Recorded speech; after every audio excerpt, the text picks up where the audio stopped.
No foreseeable gaps to come on my part, so we should be good for quite a while, I believe.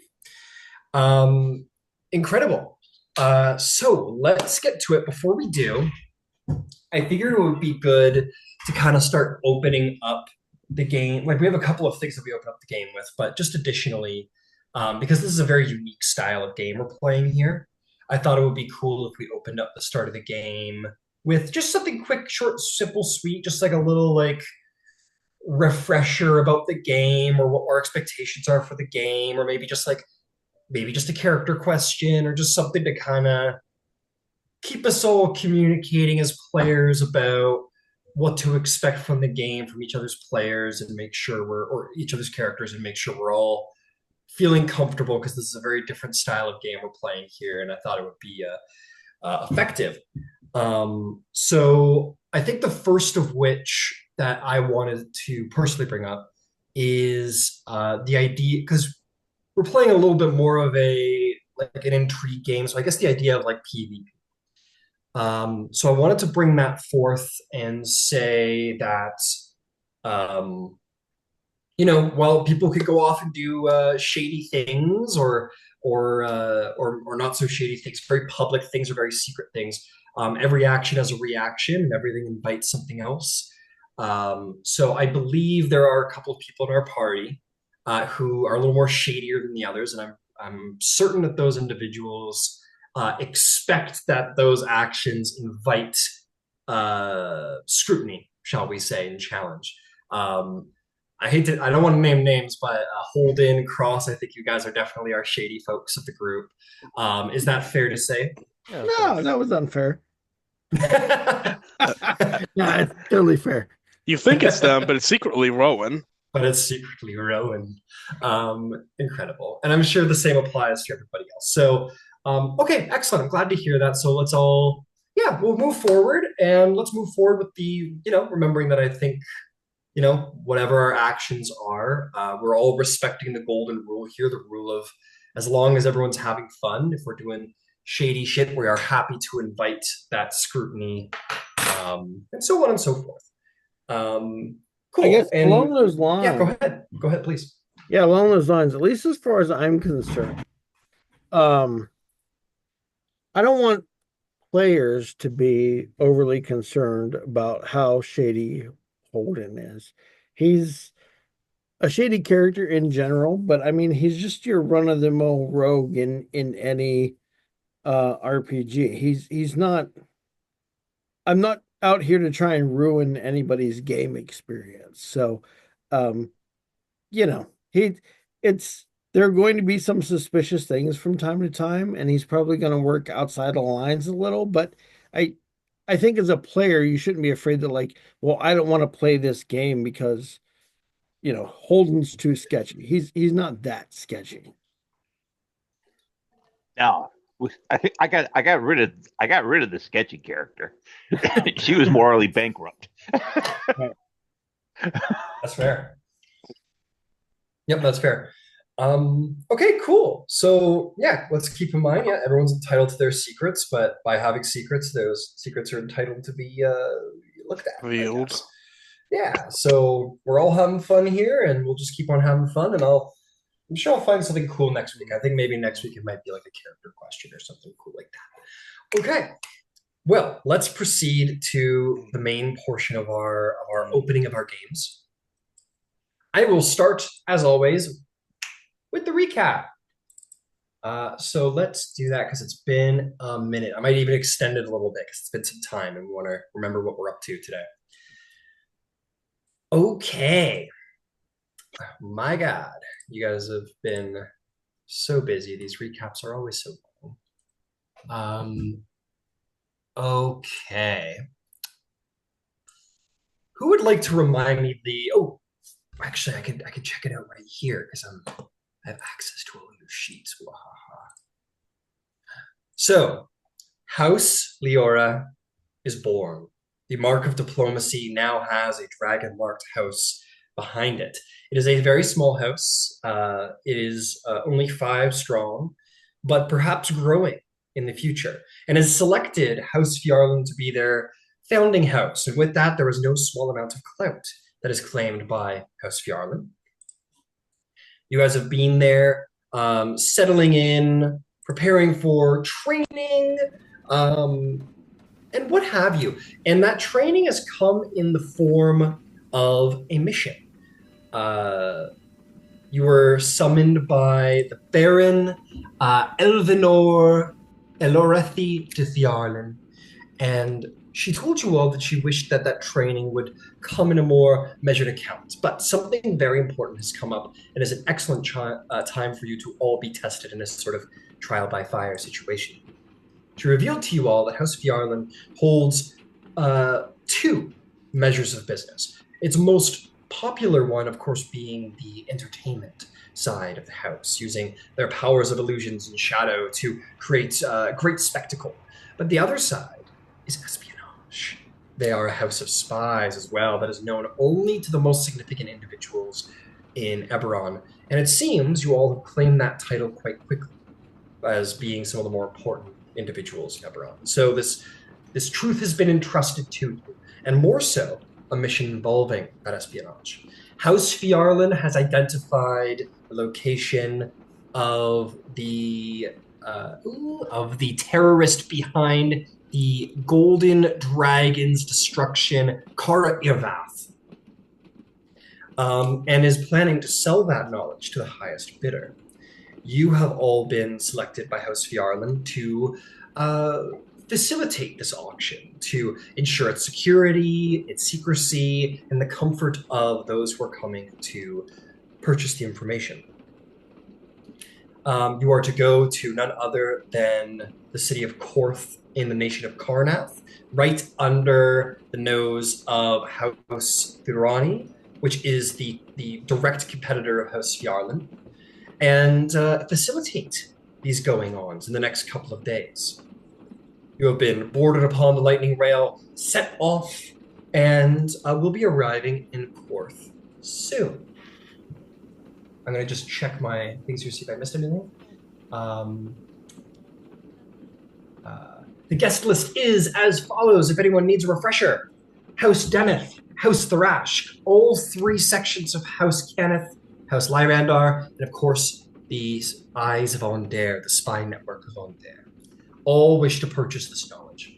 She also suggested that it might do to try and bring the House of Dragar, Ludwig's family, into House Leora. It would be a difficult persuasion, but if it could be done, that would be a significant boon to your house to have such a house with financial standing and legacy in Karnath. It could be a major boon to your house to have them aboard. But first things first, you have an auction to attend and to set up. You were told your contact would find you when you got to Karnath. And so here you find yourself now just recently boarded onto the second lightning rail. You all came confronted with the destruction of the lightning rail brought by the last war that disconnects Onder and Karnath sections of the lightning rail, and were ferried across the river and then reboarded onto the lightning rail first class as you continue on. Time has gone by, and you have a little of time here on the lightning rail before you land. But before we do that, we'll move on to the next session of our game. And to answer your question, Ludwig, the guest list is as follows as a reminder, if anyone requires it.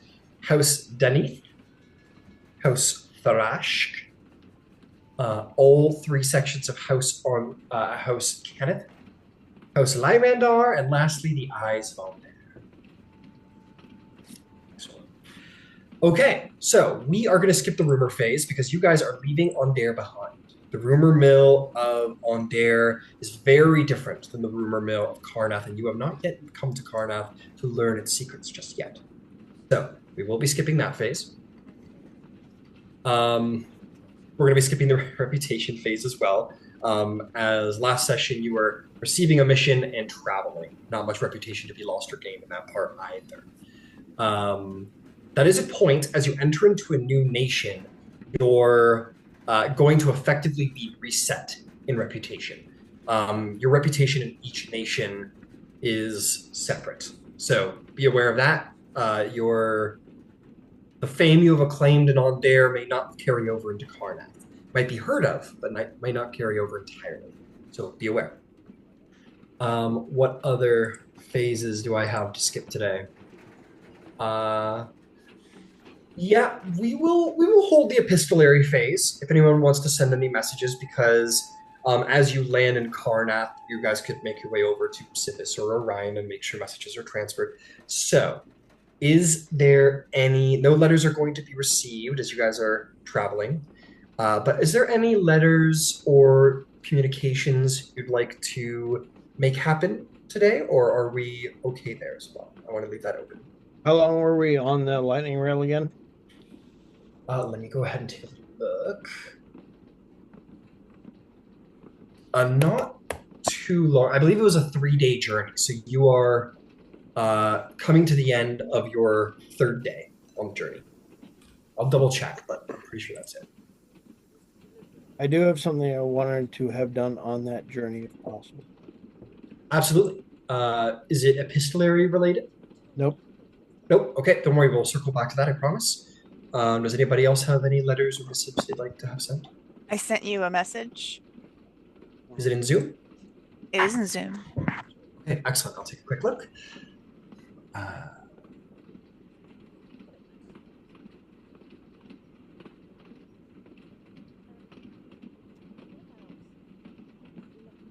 Okay. Feel free to send that to me privately. Yeah, let's just, for the sake of ease, say you left a missive behind. Thank you. Actually, Lois does have one that she's going to send, but Okay. the player is busy looking up the character's name because my memory is nowhere near that good. No problem. Is there any? Can I be of any service? The short version is the crime reporter with the Chronicle.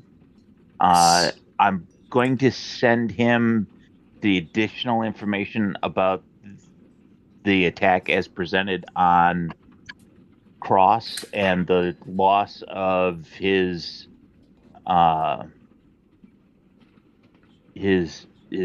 bodyguard from House Dennis. Good. It may be related to, it's another attack on our house, so it might be related and worth some investigation. Understood. Just a quick tip to the crime reporter. Understood. I will say, because this is I'll say, because this is technically Korenberg business, this is Chronicle business, that is paid for. That particular message will be paid for by the main office. So you're good on that one. Okay. Incredible. Message sent. I will take track of that.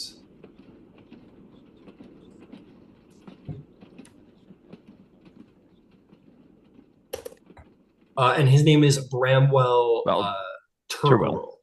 Yeah, I have the handout posted if you want to look at it. Yep. Okay. Is there anybody else?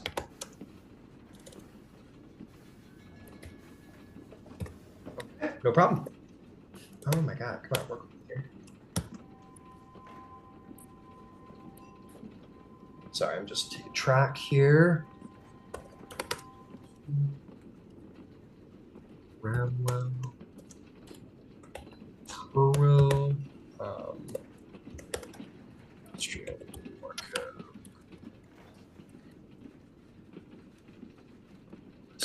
All right, fantastic. Thank you.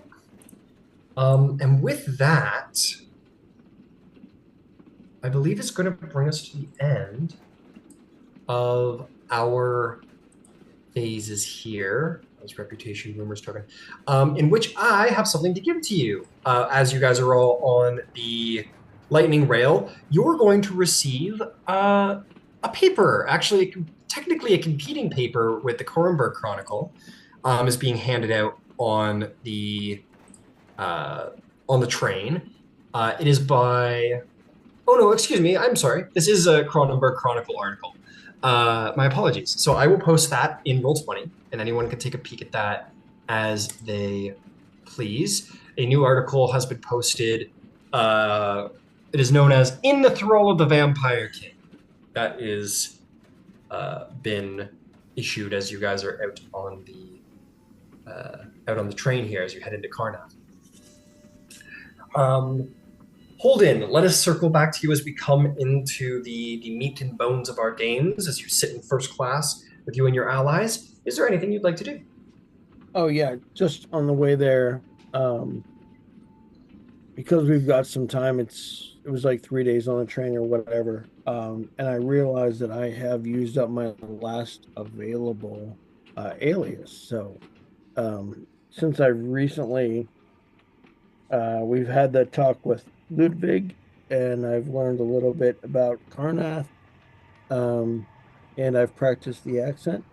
I would Okay. like to put together a Karnathi alias. Yeah, all right, let's do it. And I may or may not use it for whatever reason. I'm going to be entering the auction and everything as Holden, but in case I need to be out and about. Okay. Yeah, you can put that together and feel free to we can treat that however you want. Maybe it'd be revealed in time.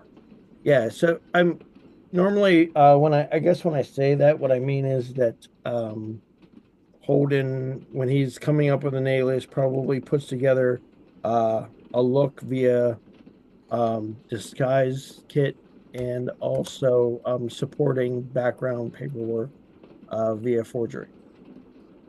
Fantastic. Is this a class feature or are these things that we will roll for?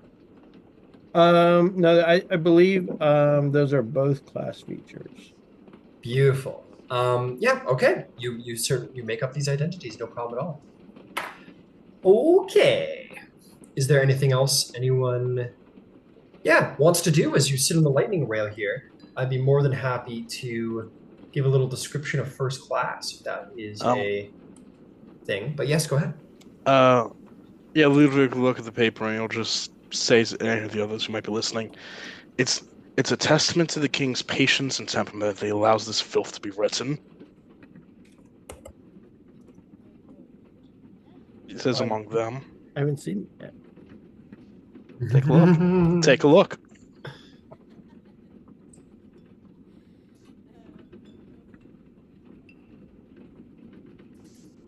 Well, they're really only just printing it's not necessarily the truth, but it's the fact that, this guy exists, the accusation was made. It still has some legs despite the fact the guy's, been expatriated to the wilds of Zendrick, for God's sakes. You know, Is this Lois talking or Eric talking? oh, it's Lois talking. That Lois then explains to me why wasn't Madman exiled to Zendrick.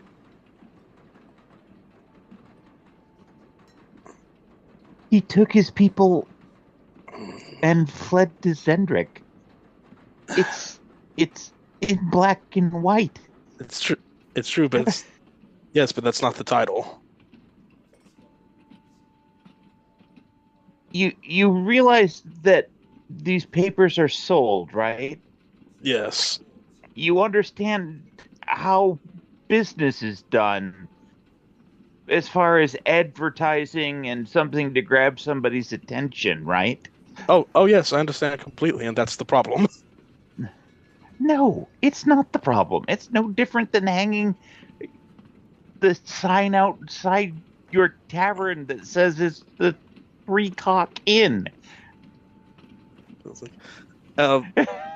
This argument goes on and on for a little while between Lois and Ludwig about like the responsibilities of the press. Like Ludwig does not. Lois might gain insight to the fact that he's not as much fan of the press in general as she might be. Yes, a debate can be heard from the leisure carriage in first class between the proud Karenberg reporter and the proud Karnathi, and which is all what to be expected, most certainly, both coming from their backgrounds. And may I just say, as you travel along, you find yourselves in such leisure here on the Lightning Rail. First class is nothing if not luxurious and refined.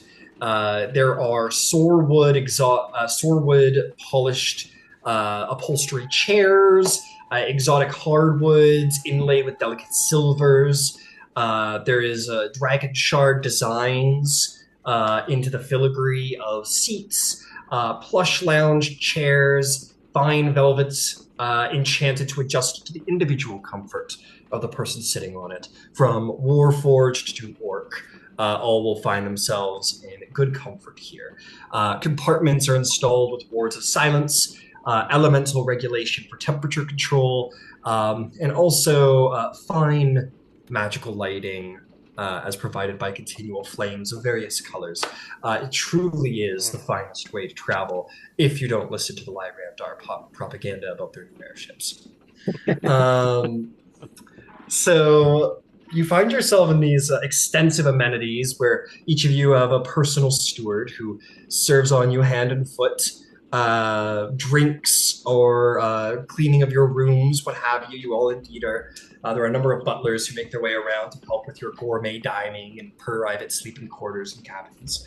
And you find it is only going to be a short while before you will make your way into the lightning rail station of Karth, the capital of Karnath. Indeed, the seat of power of the proud military nation of Karnath. Upon reading the paper, if anybody would like to, they may go ahead and make a history check regarding the reputation of the King of Karnath beyond this most filthy article. This most unnationalistic unbecoming and lie ridden. Yes, indeed. That's a unnatural 20. Very nice. Nice. Very. I got a whopping 12. 12. Rowan? 21. So it was Nice. history. History. 18. I'd like to point out I got to a 12. I rolled a 3. Oh, that's fair. Perhaps we will say you've been very busy as of late, Viceroy Lois. And indeed, maybe you trust the Korenberg Chronicle, and this article is kind of your knowledge of the king. But for the rest of you, despite these accusations of vampirism, you would know that King Carius Irwinar III was the major advocate for the Treaty of Thronehold, and despite the somewhat, shall we say, dark and violent reputation of Karnath, its king has certainly been the most anti-war of the rulers of the many nations, and was the head architect for the treaty itself. It didn't gain him any popularity in this military nation, but he did it anyway. Yeah, King. Such the wisdom of King Caius III. All hail King Caius III. You said Kyrus, it's Caius. Oh shit, Caius. Do your job, Ryan. I'm sorry. So, can you give me a little more insight into what that means? That this is a popularly military nation, but this is not a military king? Yeah, absolutely. This is indeed a military nation and has a very, very proud history, military history, long-standingly so. It is ruled by warlords, in fact. It is under military law, this particular nation, very Prussian. So they are gung-ho warriors. Karnath is considered, like, one of their major export is military. They are the creator of the finest warriors in Corvair, easily so. And while King Caius Irwinar III did advocate for the Treaty of Thronehold. That isn't to say that he isn't a capable leader and warrior in his own right. He is not seen as weak by his people by any measure, but clearly by the recent article, he has met resistance by various warlords. And I'll say your history check might carry over to a certain political understanding, is that while the Treaty of Thronehold wasn't popular amongst the warlords, perhaps they've been trying to find ways to get him off of his throne. It would be very convenient if he was a vampiric monster, for example, to get him off his throne, especially after the blood of Vol has been removed as the national religion of Karnath, on paper anyway. And his surname is Irwinar. Yes. Yes. So, right, and the royal family of Onder. Yes. So the last war began because the major five nations, Siri, Karnath, Greyland, and Onder, I got them all. They all thought they were more worthy to be the king of Corvair, the emperor of Corvair as a whole. And so they all carry the name of Irwinar, which is the name of the royal family of Galifar, who was the last king who held Corvair together. And since then, it's been 100 years of war. So you could expect that all of the different kings and queens of these various lands all hold the name of Irwinar to hold on to that, I am of the true bloodline. Fair enough. Yep. Okay, cool. So is there any other questions, quandaries, concerns, things you'd like to do while you're on the train, or shall we pull into station? Are there other people on this train?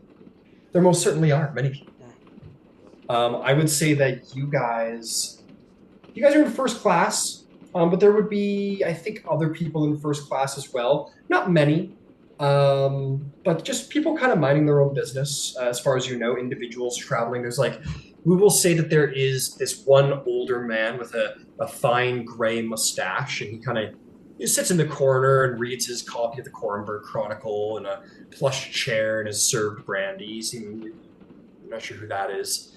And there's also a couple. There's a man and a wife, a little bit younger, maybe some nobleman's son with his new bride, who knows. But it's not often that people cross national boundaries, especially nobles. It's not very usual, even in the wake of the war, especially in the wake of the war. So before the war, first class might have been a little bit more full, but now with national tensions, the standard nobility wouldn't cross national boundaries too much. And in fact, I would say yesterday, you guys were all put through a pretty decent security process, just like anybody else, to verify who you all were. And once it was seen that you were dragon-marked heirs, you were allowed to pass because the Karth edicts they're like, okay, dragon-marked, let them go. They're good. So you guys were the first on the train, probably, in fact. So, do these people seem to me, I guess based on maybe Master of Intrigue, do these people seem to me like they are Karnathi, the people that are traveling with us? You said Master of Intrigue. Is that a feature you possess? Yeah. That's the one that lets me understand like localisms or whatever, right? Absolutely. Okay. I'm just going to look up the feature so I'm familiarizing myself with it and know exactly what I'm getting at. All right, let me see here. Master of Intrigue. It's the one that lets me pick out like speech patterns and whatnot. Okay, I will. Okay, fair enough. I will tell you what. The old man isn't speaking, and you haven't heard him speak too much. But the couple is speaking, and they do seem to be Karnathi. They do seem to have that Karnathi accent. You haven't heard the old man speak much, but if you were to listen or when he orders his brandy or whatever, maybe you could pick that up. And we all got on board from somewhere outside of Karnath. Yeah, you would have boarded this train with these people. They were They were on the train that you were on previously, and then you all had to cross the river on a ferry and then board the train. So these three individuals definitely went through a more lengthy security process. At the very least, they're not dragon marked because you guys went right through. But so they're probably nobles or rich merchants or something like that. You don't know. Sorry, probably asking a lot of unnecessary questions. No, it's all good. They might make a friend, might be relevant. Who knows? You sound like Inquisitive Rogue, Aaron. What are those people? What's that old man over there doing? Suspiciously like an inquisitive rogue. Or a mastermind rogue. Okay, incredible. With that, Ludwig, you said you wanted to do something. So just talk to two quick things. Yeah, mainly one.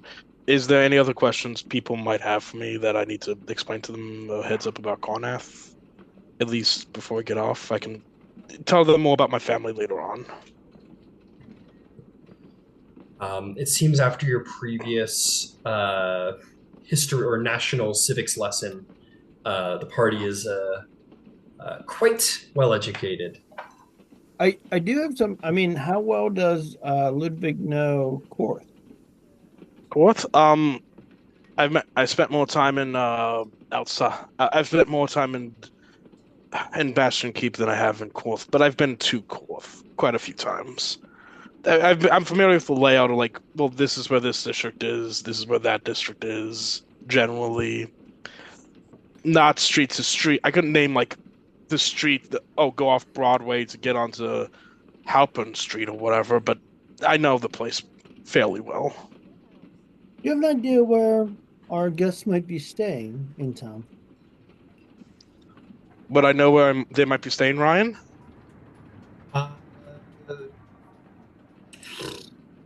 You know about Karth. I don't think you know about. Well, you could try the Fjarland doesn't have an enclave, so you're really not sure. You're scratching your head a little bit. You know about Karth, but you don't know about spies. Yeah, I mean, off the top of my head, I think hotels, but Karth isn't known for its hotels. I'm certain there are accommodations though, right? Because that's where the 12 are. This is a place where they are used to having an influx of international visitors periodically. So Sure. there's going to be a section of town where diplomats and dignitaries and such go. You would know, Ludwig, that despite the Prussian nature of Karnath, that doesn't to say that there is no culture. They have culture there? Yeah, so you are aware that there are art galleries, there are different quarters to the cities, there are finer weapons and worse off weapons. So yes, there are definitely accommodations. Yeah, I give them a list of names, here's where they might be. I think you would put forth Ludwig if you were looking to bring the party to somewhere with decent accommodations. I think the King's Grace Inn would be considered the best. It is licensed by House Galanda. It is very tasteful for the upper echelon of society. King's Grace Inn, that could work. I think previously we'd agreed that we would take a couple of days. We didn't want to extend the time period too long. Yeah, we would take a couple of days between everyone's arrival and the auction itself. Is that correct? We would lay some groundwork before the auction itself happened, I think. Yeah. We have to check to see how soon that auction would happen. Yeah, and my recollection was we could have as many as 3, but we had sort of talked internally and decided on 2. Yes. So we weren't pushing the limit out, so we had that's it. some overrun space. That's it. That's exactly it. And we'll need to talk about whether or not we're going to have liaisons for the individual guests there. We need to determine how we want to run the auction. I've given it some thought, and I'm not opposed to Lewis's suggestion that we have sort of a buy-in, an ante for the auction. I think that might not be the worst idea. An entry fee? I Uh, it it it it from an income perspective, it gives you a guarantee. From a perspective of dealing with the clandestine buyers, it makes it's their best foot forward. And since everybody knows that that's what's going on, it's an even page. At which point, the bidding is more cordial and less fraught. And I'm thinking we're shooting for less fraught. Is that it's my nature to tend toward those things that make people make impulsive decisions. However, I'm willing to concede that if that's not the intention of the group. Well, I think it depends on what you're auctioning. If you're auctioning a piece of art or a relic or something of that nature, then an impulsive buy, you can see some gain and some advantage to be had there. With the people who are showing up, everybody is going to be thinking, about what their own plans for the information, who they don't want to have it, if there are some of those sorts of things going on. They're going to be providing their own impulse. All we necessarily have to do is be able to read that impulse. If we want to talk a client up or talk a client down, but it's not the paddle bidding war type of thing. That tends to get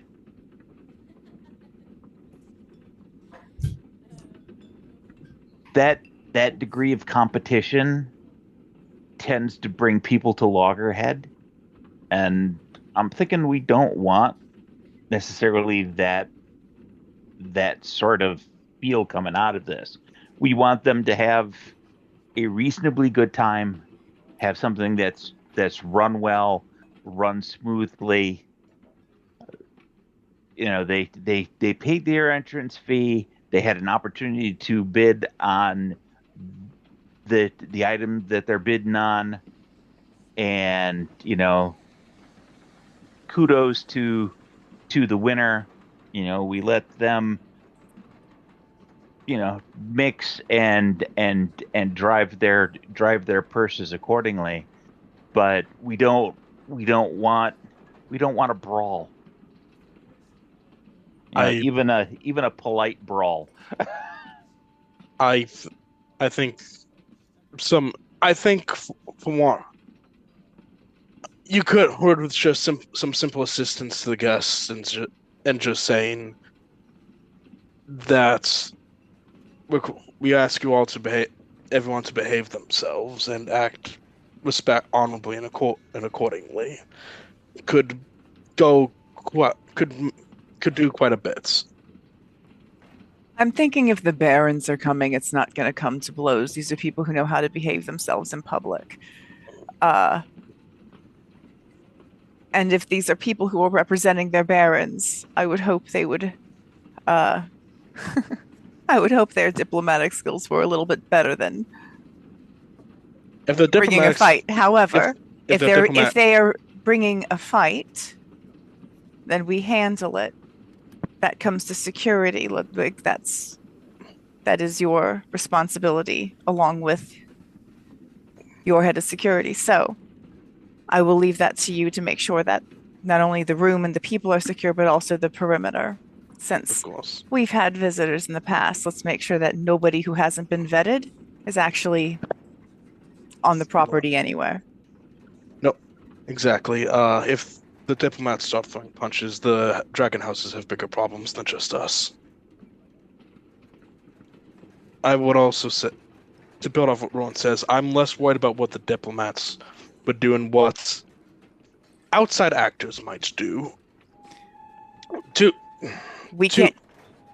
So let's leave that for a later discussion because right now we're discussing how the auction is actually going to run. That's important. Let's do that next. agreed, but maybe we should try and get our man in Karth in on the conversation first. That said, you hear the toot and whistle of the lightning rail grow long, and you know that you are but moments away as you feel the deceleration of the lightning rail and begin to see Karth appear on the horizon. Now, all of you have heard much of Karnath, of its relentless, unending armies of undead soldiers, of its potentially wicked necromantic crafts. And perhaps you expected to see yourselves rolling into a city with walls built on bones or blood-drenched gates. But no, you are surprised to see the sun shining, and despite its reputation, a city like any other. A grand city, don't get me wrong. Karth is magnificent. It is a grand city with large defensible walls. This is clearly a well-fortified militant city. Stone towers grow high with many arrow slits and parapets to battle from, should it come to it. But this expansive large city here at the heart of Karnath in the center of its royal court isn't perhaps as evil on sight as many of the nations would have you believe. You roll in through over the Karn River, leaving the water beneath you, and you roll into the royal station. As it comes to a halt, the various butlers and so on help you with your bags off and onto the platform. And you'll look around to see, again, many stone buildings. People walk around, not in as ostentatious clothing as you were familiar with in Ondair, but simpler colors, more prioritizing warmth in the cooler climate, of course. And again, it's sort of Prussian. That much seems to be very true. People here don't wear abundant jewelry or styles. People here are very simply dressed, simply kept warm. Walk around happy enough. Not laughing and giggling and gagging as they go, but there's a severity to the place. Not a tension, but just a little more of a seriousness to this place, a severity. You know, Ludwig, that the King's Grace Inn is but a block away, and if you wanted to escort the party, it would be a very short walk. Oh. King's Grace then is over there. Everyone follow me? Ross notably is kind of like sort of stands like on the threshold between like the rail and like boarding off, and is like pretty slow to get off, almost kind of having to will themselves to do so. Indeed, Viceroy Cross, it has been some time, but you take a step into Karnath again. Yes, Rowan. Can you describe how people are dressed right now? Yeah, absolutely. You look around and people They're dressed are, like me. Yes, there is much more of a militant guard than you'd expect. There are no guardsmen around, to be very clear. There's no like city guardsmen with like a stick at their hip or like a spear. Like there's no city guardsmen. There are units of highly trained militant warriors walking around in decent number, maybe even in large numbered patrols. This is a military state, and they do not deploy regular guardsmen. So they are well armed, well trained, well disciplined soldiers marching through the streets. And the other people. I assume there are people who are not soldiers. Yes, of course. Are any of them wearing Uh, armor? Are any of them wearing weapons? What do they look like? Just um, I don't need the height of fashion, but I need just general. What do folks look like? If I'm walking around strapped in a breastplate, is that going to bring heat, or is it going to fall under the radar?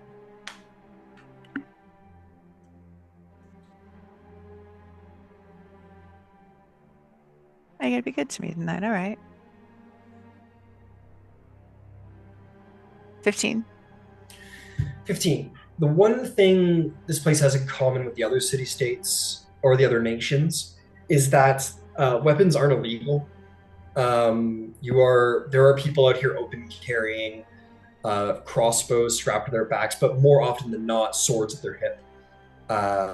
There are people who are not widely armed. There are just mostly general commoners who are in common clothes meandering about, but you don't think being armed or armored is going to dub you as a bad or dangerous person that'll bring you heat. No.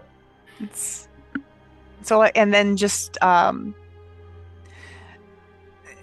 Rowan's general fashion sense is sharp, but she wears suits. Is that going like? That's people are definitely not wearing suits. So you are in true Rowan fashion. I'm sure you are wearing like a very sort of well put together, like kind of pantsuit, very elegant, very well made. That is very different than what people are wearing here. The soldiers are in uniform, but other than that, people kind of wear the simplest of what they need. There are nobles. Maybe we'll say that you see the occasional noble walk here and there that might be a little bit better dressed, a little bit more frivolously dressed, but even they aren't dressed like Ondarians are, not like you are. Yeah, this is very, even in the height of fashion, this is very different than what you're used to. Yes, Holden. As we get off the train, I guess, onto the platform, is there anyone that I can see that is taking special note of us? I mean, obviously we are a notable group, but anybody that seems to be watching us especially closely and or maybe is trying to not look like they're watching us especially closely. Please make me a perception check. There are many people who would notice this remarkable group step off, accompanied by Deneath warriors. I'm going to use inspiration. Can I roll for that as well? Please do. Because I got an 8. You're getting a decent amount of attention, Holden. Everybody always wants to see you steps out of first class, and you guys are very cool. Another dirty 20. Another dirty 20, very good. As I said, a lot of attention your way. There are definitely posted military soldiers who are carefully scanning the crowds as they enter and exit stations, including yourselves. There is a hooded warforged with glowing orange eyes, watching your group. That's somewhere in the crowd. They have been waiting here. There are a number of people here who look rather simple, but nonetheless seem to take decent note of you. You get the sense that there are many eyes on the lightning rail station, uh, whether it be soldiers or spies or people with personal interests. You don't know, but you feel eyes upon you from many different directions. Do I sense anything? Are you looking as well? Is that what you're asking? Would I notice anything? I suppose it's. I think per what you previously said, you said the inn is this way. Yeah. I think Yeah, that's you're right. what you're concerned about. Yeah. Okay. King's Grace Inn. Yeah. So you're kind of getting everybody all together and prepared. Your Deneath guards are looking around equally as carefully at the crowd. You're in a new place, so they're looking vigilantly around. But there also looks to be some smiles on their face. You guys know that House Deneath headquarters itself in Karnath, so this is probably home for some of them. Oh, that's a good, yeah. I would, because I'm trying to cultivate a particularly close bond with mine. I would look back at Sareth and simply say, Sareth. Mm-hmm. Are we all right? He looks around. He goes, "I think so." I think he'll kind of like lean in, kind of whisper. He says, "Never been too comfortable around Karnath, but yeah, I think we're good." Fair enough.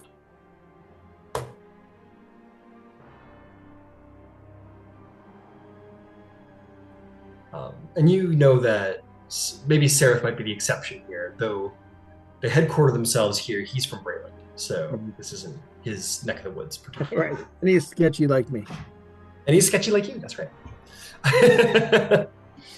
All right, we all following Ludwig to the King's Grace. All right, Ludwig, yeah. Lead on. All right. Let's see here.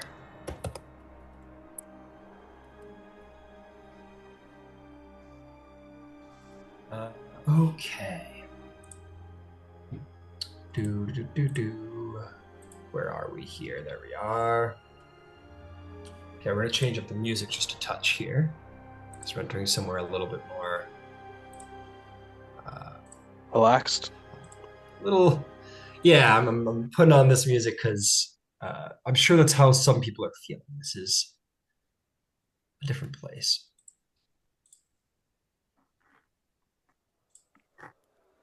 Here we go. Okay. Oh, I have a quickie question. Yeah. The soldiers that are in and moving about,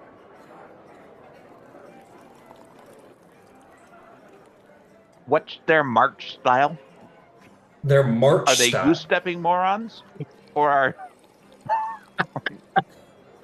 They're Prussians, not Nazis. I'd like to point out, Prussians were goose-stepping morons. Like Well, I know there's a right answer here. I just don't know it. Well, the Russians are goose-stepping morons. Got it. So there are lots of people who that's their parade persona. Got it. They are not goose-stepping morons. They aren't marching in like perfect footwork synchronicity. They are marching in like they're not marching. Period. If they move, they do move in a regimented formation, but it's clearly not pageantry. These guys do this every day. This isn't for show. They're very serious about their craft. Right. On a scale of Bobbies to Nazis, where are we at? Bobbies to Nazis. Oh, fuck. I would say I'd say like midway leaning Nazi. Yeah. Maybe. But we're definitely let's move on. you're besmirching the honor of my people. They're bespeeching the honor of your people. Yeah, but you're the DM. You're making the canon. Oh man, I'm trying to think the best way. Well, I don't want to talk about this anymore. Let's move on. Yeah, move on. Let's move There, on. That is We're absolutely going through a the tough time in the U.S. right now. Okay, let's yeah, move on. yeah, we are. Anyway, Um, uh, as you walk down the street and you see the guards moving in formation with dignity and discipline, you guys make your way into. Uh, oh boy. Let's see here. The King's Grace Inn. Indeed, true to his word, only a block away, you come upon this refined building. Clearly a place of wealth and influence. The people who stay here are not meager fellows. And you don't. It's a dark granite building that is with polished black wood, and the exterior exudes a grandeur of the Karnathi design. Red and black banners emblazoned with the wolf head of Karnath do sort of laurel themselves across the establishment. And as you step inside, you see a grand foyer lined indeed, again, with crimson carpets and deep oak paneling, and illuminated by chandeliers of magical design. Clearly, the place does hold the marked symbol on the door where it does say the King's Grace Inn. You do see the Galanda symbol, and you are relieved to know you're walking into an inn licensed by the standard of House Galanda. It is a very fine establishment. It is very elegant. It's not as ostentatious as On Dare, but it is still quite nice. The air is filled with the scent of spiced wine, and polished wood seems to linger. There is a soft orchestral melody, which I'll work on when I'm done talking. You do see that there are House Thurani performers, adding an air of elegance and performance to the place. Soft illusions are crafted across the ceiling to give the place a sort of almost naturalistic essence that dazzles as you walk in. Fantastic. There are multiple rooms. There does seem to be like a dining room. There does seem to be like an actual theater room, a foyer, sort of like study library room, and then the extension of the many rooms up above. But you walk up to the bar to procure some rooms. Let's see here. Actually walking up to you guys, as you see, there are many people sort of like working behind the tables of the host section. This gentleman walks up to you who is in formal Karnathi officer regalia. He's not armored, but it is very formal military wear, similar to what you've seen Ludwig wear, but of higher station. And he approaches you all, and he will say, welcome travelers to the King's Grace Inn.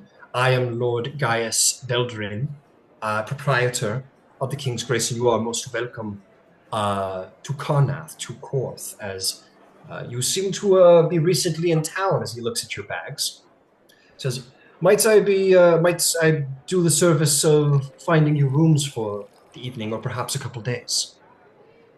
Yeah, that would help. That would help us quite a bit. Thank you. Well, we're not sure how long we'll be in town. Yes, sir. Right here. Please I will refer to you to my associate here, the concierge, and there will be a head concierge who will smile and nod at you and begin to deal with the administration, while this Lord Gaius Veldrin, I think, turns his attention to you, Ludwig, and he says, I recognize your accent. You are Karnathi. Yeah. Yes, I've returning home for a bit. Well, welcome home. What is your name, sir? Ludwig Jacob. Well, welcome home, Lord Dragon. It's good to have our countrymen back where they belong. Thank you. He treats you kindly, and you all talk with the concierge, who is unshakably polite as she deals with all of you. Her name is Lady Corissa, and she will say, she's sort of like, you see like a mage hand like writing in paper. She's clearly a mage, right? In her own right. And she says, so we have a number of suites and chambers available. There is the Imperial Suite. It is, well, something to be reserved. Do you have a reservation with us? I do not believe so. No. I see. Well, then we would be more than happy to provide you rooms in either the Crimson Chambers or the Warforged Quarters. I'm sorry, the Crimson Chambers or the Warforged Quarters. what's the difference? The Crimson Chambers are a little finer than the Warforged Quarters We'll be staying for wealthy there. merchants and officers. Thank you. Very well. Absolutely. And she will book you all rooms. She will tell you, says, they're very spacious rooms, hand-carved furnishings with enchanted stone fireplace, complimentary private bathhouses are available, and a private house civis messaging station is made available to Crimson Chamber members. Thank you. That would be lovely. And she will just do all your work, and she brings some people over to grab your bags and bring them upstairs, gives you keys, and we'll be happy to send you on your way. Yes, Holden. I'm sorry. The last session we talked about the fact that House Fjarlin was providing us with a certain stipend per day, like a per diem or whatever. Yes. I just wanted to make sure that we all knew how much that was and what we have on us. Also, Rowan is assuming that they are paying for this because they're sending us to works, and she asked about financing it, so I figured there was a stipend of some sort that she was paying. It's I assume the accommodations are paid for. Yes, we will say that there is a stipend. Or actually, I'll tell you what. In that moment, you guys are like, we'll say that she catches the name for Ludwig. She says, "Oh no, I have I'm so sorry. I do have a reservation here, made by." She'll say, "Made by house paid for by House Fjarlin for." Yes, your name, Lord Ludwig, is listed here, as well as a Lady Rowan, Sir yes, we're all Cross. Yes, okay, excellent. No, yes, you will be staying in the Imperial Suites today. Thank you. Lead the way. She will gesture, and you guys all begin to find your way up to the top floor, full of opulent apartments spanning the. You guys basically find yourselves in this like penthouse, like entire floor suite that has like a sprawling dining room. There are private studies with anti-divination wards, enchanted silk curtains, four-poster beds, House Galanda personal servants, private balconies. This is where visiting kings are kept. So you guys are being treated pretty well. Ludwig. Yes. Not that we haven't been given the most gracious of welcomes so far, but as a local, could you, I don't know, maybe try to ensure that we have the smoothest transition, that we're not standing out too much. It's like we're about to be we're about to be staying in the best parts of the building. It's hard not to stand out a bit. We have a gnome of a Warforged, one Carnathian, two foreigners, as well as two foreigners with us. It'll be a bit difficult. I will say, Ludwig, staying in the Imperial Suite of the King's Grace Inn is lavish, and Karnath is not a lavish place. Yeah, this is a someone's here, someone important is here. Flag. This is standing out at its highest This is making a statement. Yeah, that's that stood out to me as well. You could Would you- downgrade if you wish to be a little Good. more discreet. Do you want? Oh, I talked to Holden. Do you want to downgrade? I privately, I'd like to downgrade a little bit. You're inarguably the best expert that we have on the local population. Whatever helps us to accomplish our mission with the least amount of attention and turbulence is going to be the best. It'd be best to well, in that case, it would absolutely be best to downgrade. And we downgrade. Yes. I guess I will handle this with the concierge, I suppose. Sorry for holding everyone up.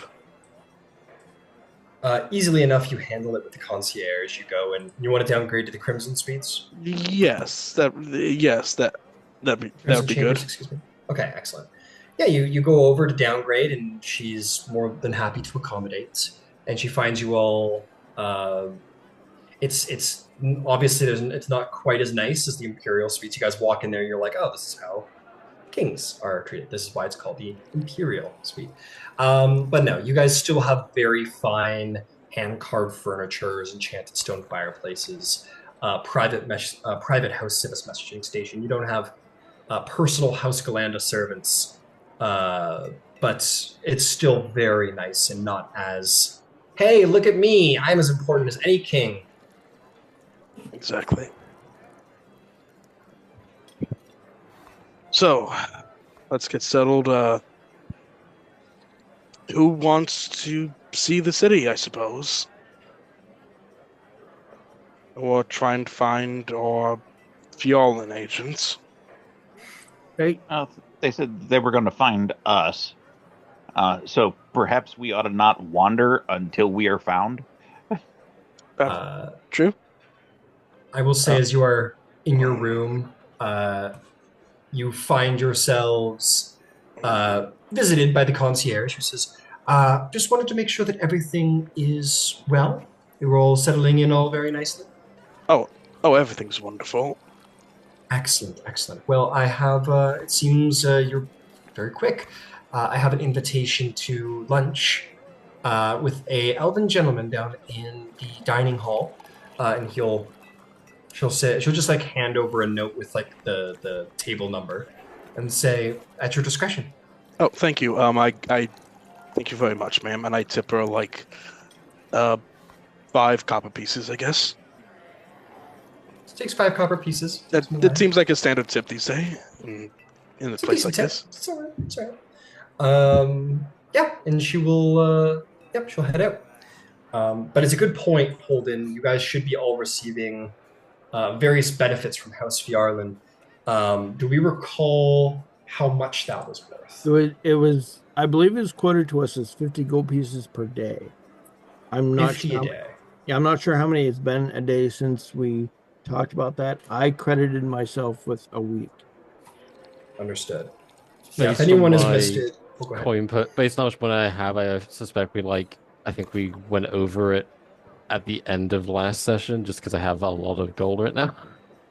Fair enough. Yeah. Yeah, we get like, I remember like 50 gold a day, I believe. Yeah, 50 gold a day, 10% discounts, trade a favor for service or discount, and we have papers marking Fjarlin as sponsor house. So those are diplomatic passports. Yeah, and you guys would know that like this stipend is also like this is for to take care of yourselves while doing Fjarlin work as well. So yeah, rooms are paid for, but like pay for your own food, pay for your own things. We're paying you 50 gold a day. Like don't complain. It's a lot of money. It's like $5,000 a day. It's a lot of money. It's a ton of money. Don't be an ingrate. Yeah. Yeah, pay for your fucking food. Okay, incredible. Yeah, so you guys received a letter to go have some dinner. But it seems like we should meet with them first, as Lois suggested.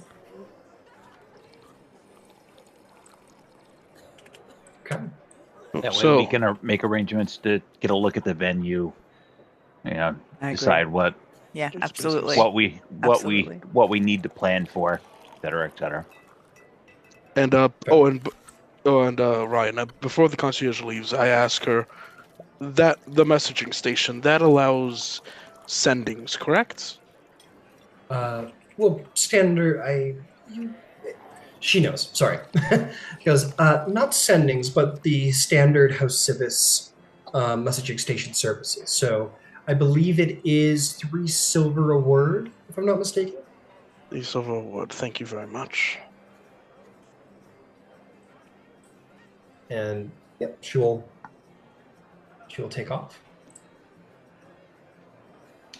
2 silver a word. My apologies. 2 silver word. Thank you.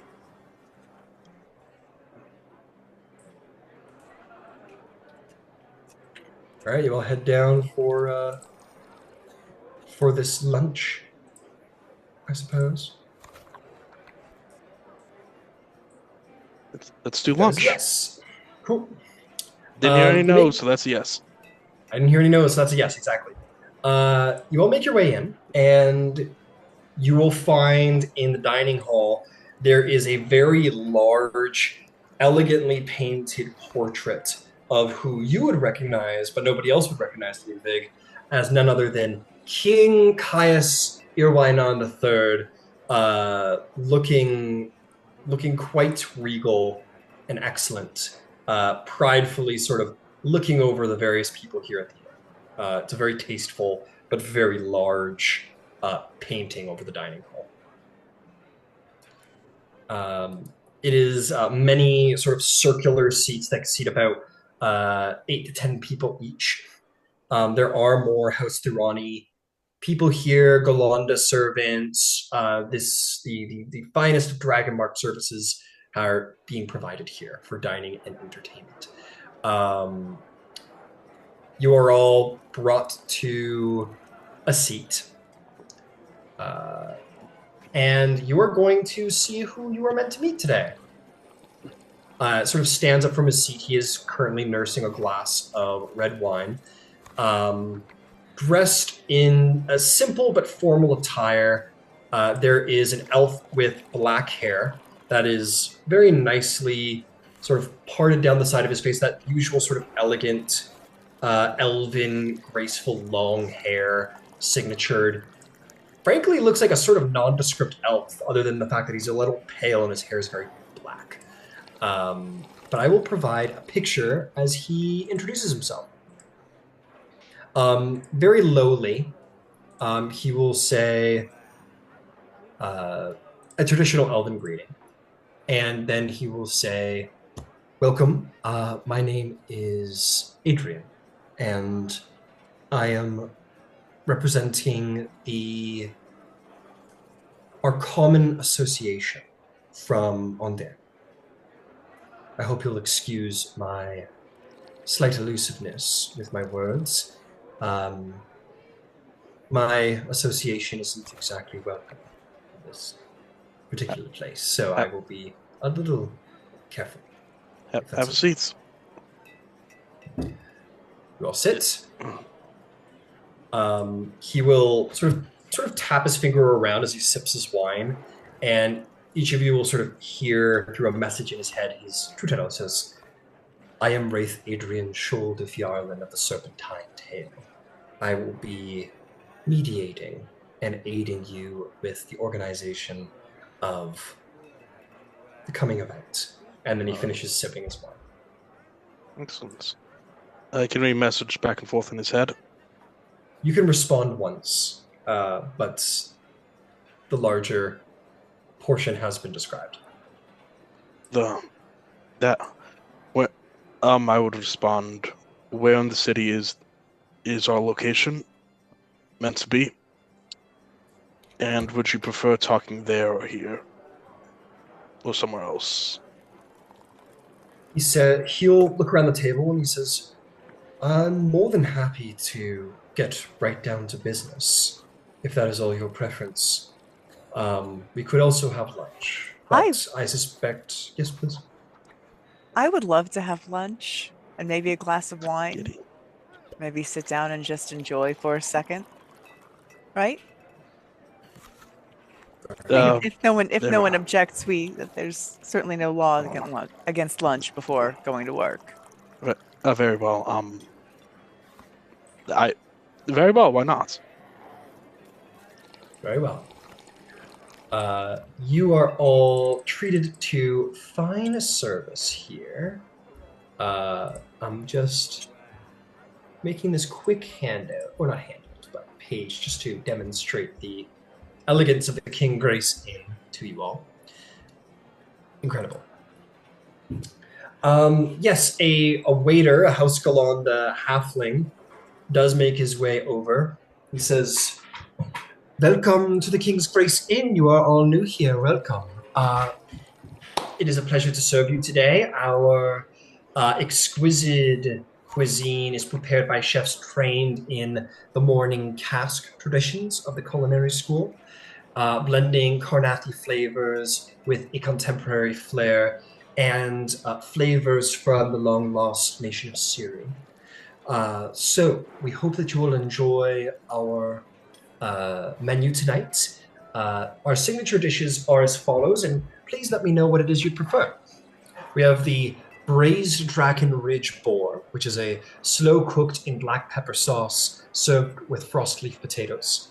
We have the Caius Reserve venison, which is a marinated in dark wine venison spiced with imported red Aran seasoning.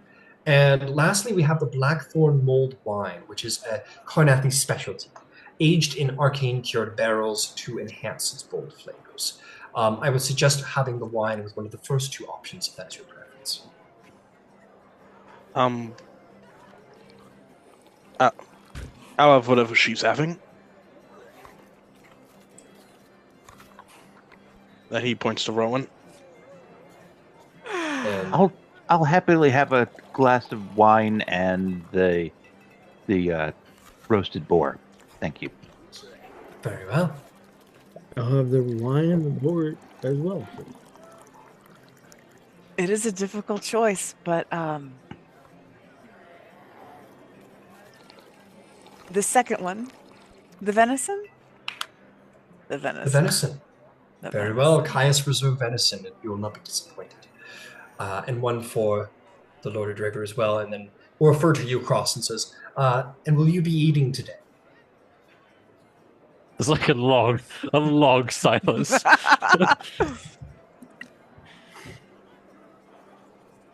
So long that it's uncomfortable silence? Yes.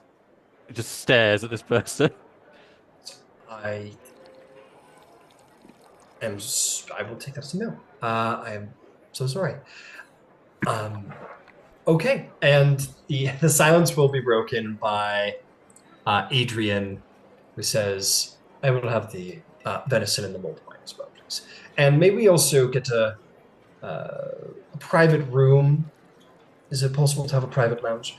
And it says, "Of course, I'd be more than happy to have you all transferred to our private lounge, the Silent Helm," and sort of gestures to a nearby double door with a sort of private lounging room.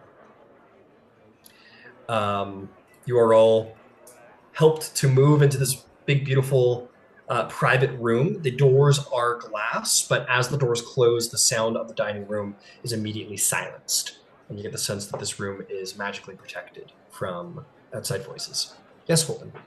On the way to the room during the kind of bustle of the move, I would like to try to, as discreetly as possible, whisper to Ludwig, "Don't forget, we want access to the bitters." Access to the bitters. Okay. Prior to the auction. Oh, I'll ask if that's possible. Okay. You all settle in. The wine is placed very quickly. You guys are all served the Blackthorn mulled wine. It is bold. It is very bold. It probably pairs excellently with the meat that is to come, but it is like a thick, dark wine. and then has that sort of mulled flavor. Absolutely. Um, Adrian sits and says, "Just in case we wanted to converse over some Karnathi meat. The nation is not well known for its vegetables, so well, here we are." But Ontario is wonderful, has wonderful vegetables, I would say, and fruits as well. I would agree. I'm sure I look forward to returning as much as some of the rest of you. We are not a people of comforts, my good friend, my good sir. Well, this inn seems to be changing my mind a little bit. The inn is lovely. Is this your first time in Karnath? My first time in Karth. Well, I could tell you, but we at the Serpentine Tale value description. Yeah. Let me be clear about what I mean when I say the Serpentine Table.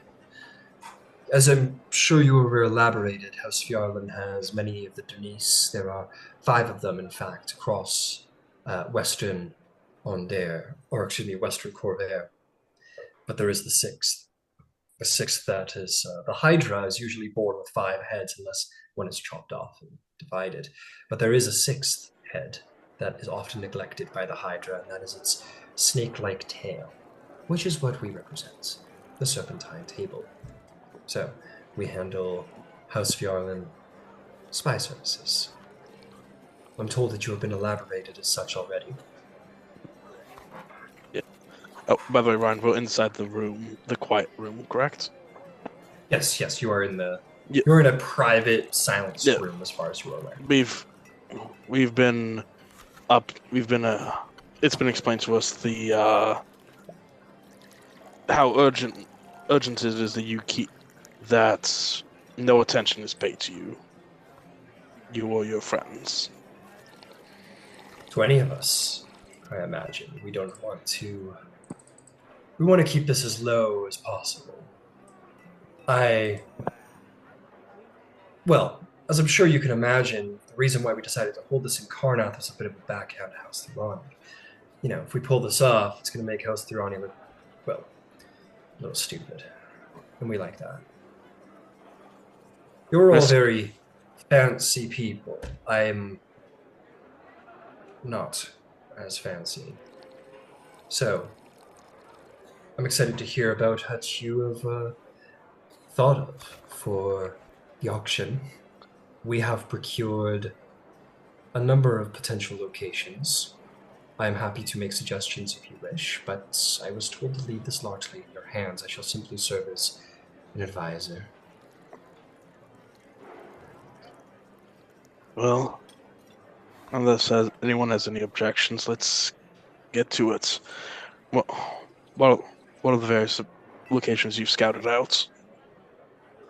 Depending on your needs, it could be many.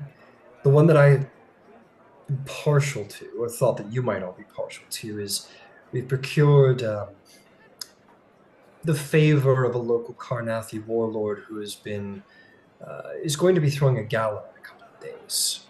We could get a number of names put on the guest list and discreetly hold the auction during the gala in a secret portion of the manor. I liked that one personally. It's had a certain Fjarlin flair to it. There are, of course, more straight-up discreet locations, underground lairs, and so on and so forth. But I'd much rather hear what your plans are, so that I might accommodate you rather than you accommodate what I have found. Well, my 2 friends here, Holden and Lois, I point to them out, have various ideas about what could be done. And he'll turn his attention and greet both of you. Viceroy Holden, Viceroy Lois, pleasure to meet you. Nice to meet you as well. Is there anything that I can tell about this person individually so far? What are you looking for specifically? They mentioned that they weren't fancy. Is there more to that I can pick out? Very easily, you think that he could be referring to the fact that he's a spy. He's an espionage agent. He is not like a James Bond figure. He's not like I go to parties and sleep with women and drink cocktails and schmooze my way into back doors. He's kind of like a you don't really know what his skill set is, but he doesn't seem to think of himself that way. Is what Yeah. is very clear. He seems to think of himself as Or more of Jason Bourne, less James Bond. exactly, maybe more of a Jason Bourne. You don't know. You can ask him about it, but he seems to be referring to his dirty work. What's he look like? Handout presented. It's already in there. I actually screwed up my description a little bit. He has short white hair with Oh, an yeah, undercut. Oh. Pale, almost grayish skin with dark eyes. He is. If anyone ever looked like a spy, he looks like a spy. That's definitely more Jason Bourne than James Bond. Yeah, For sure. He's definitely not wearing the like leather armor and short sword right now. To be very clear, he's dressed a little bit more elegantly today. He's Elven, right? Not Drow. Mm-hmm. All right. Yes. Well, I think that Lois had a fantastic idea with the way that she would like to run the auction itself. In order to be able to present this idea to the bidders, we're going to have access to them individually, so that we know that they're serious about buying in.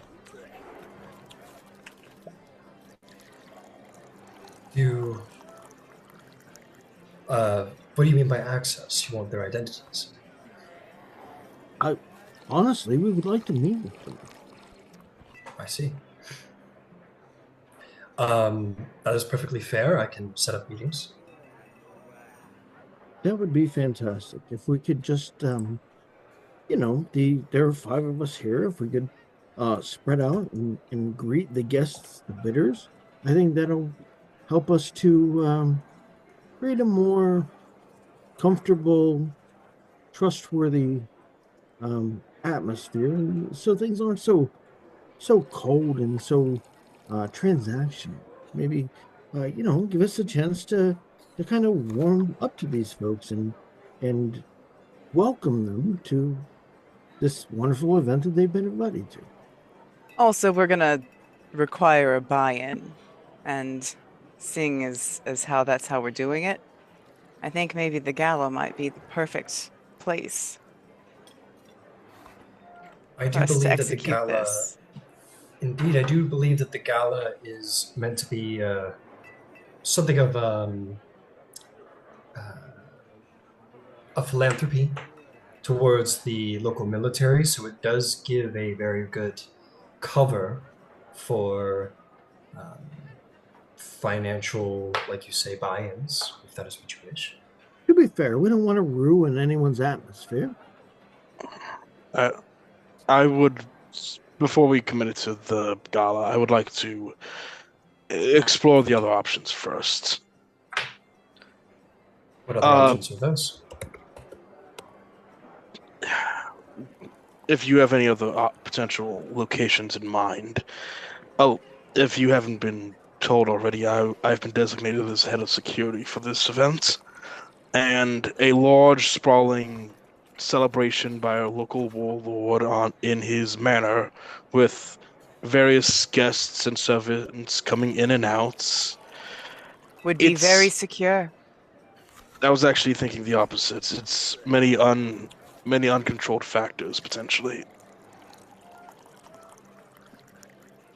We can discuss it later. I suppose so. As I've said, I have a number of options on the back of my hand, so to speak.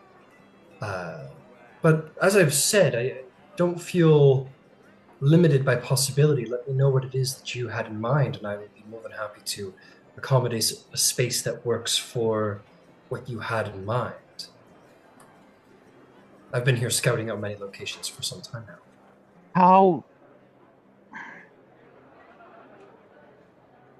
I have some questions about the gala. It's, as you said, philanthropic in scope.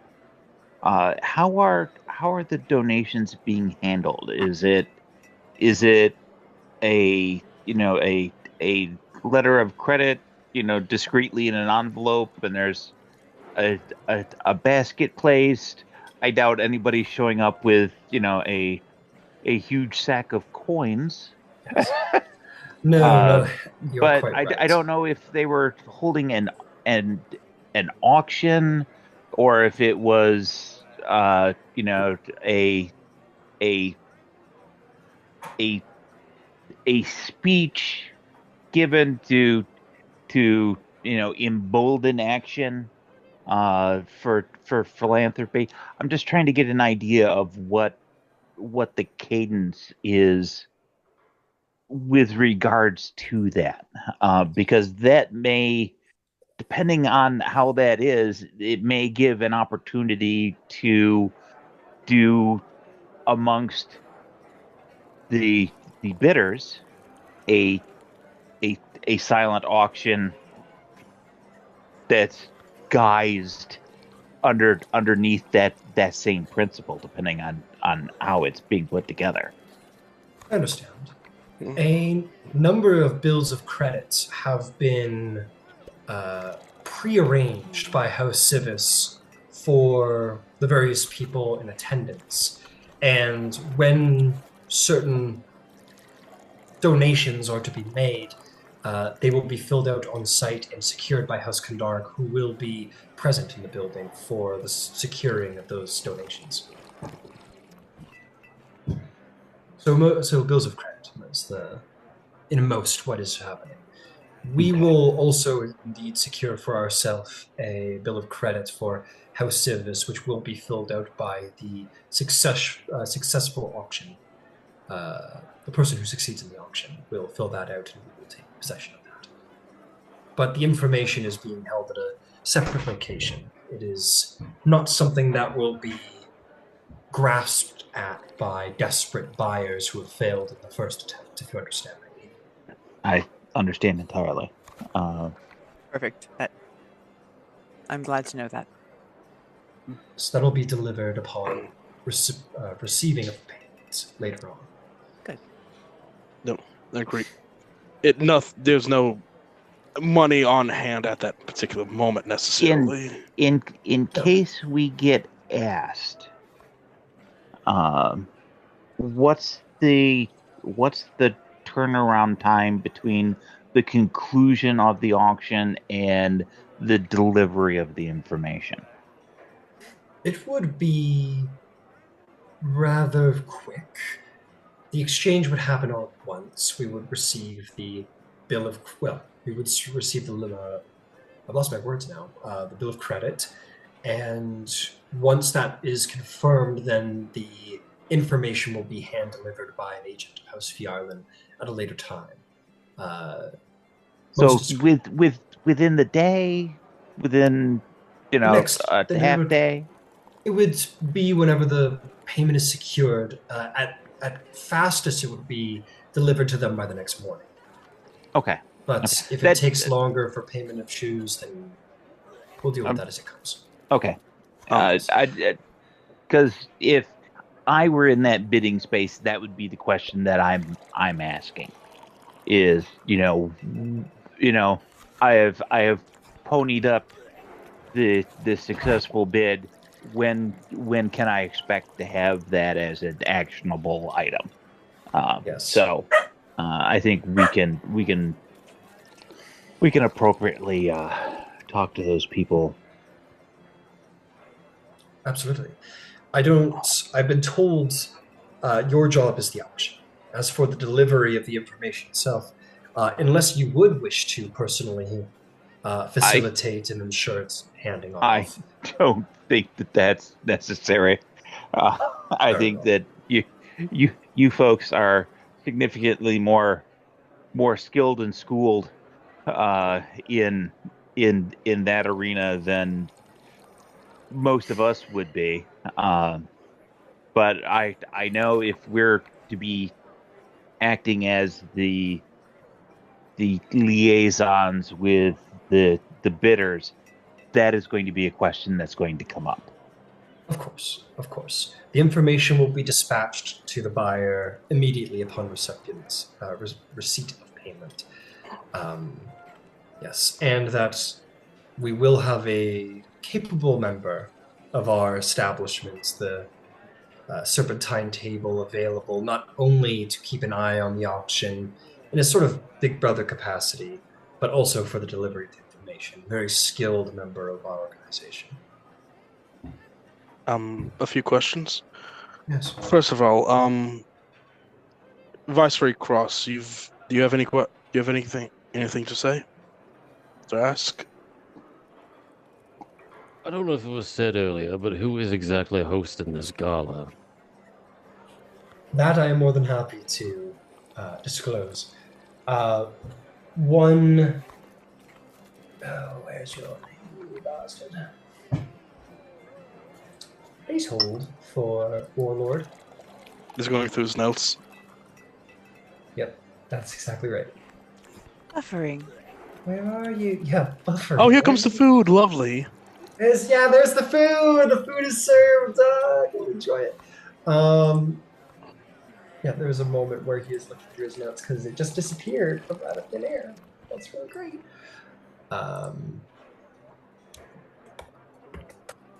Sorry.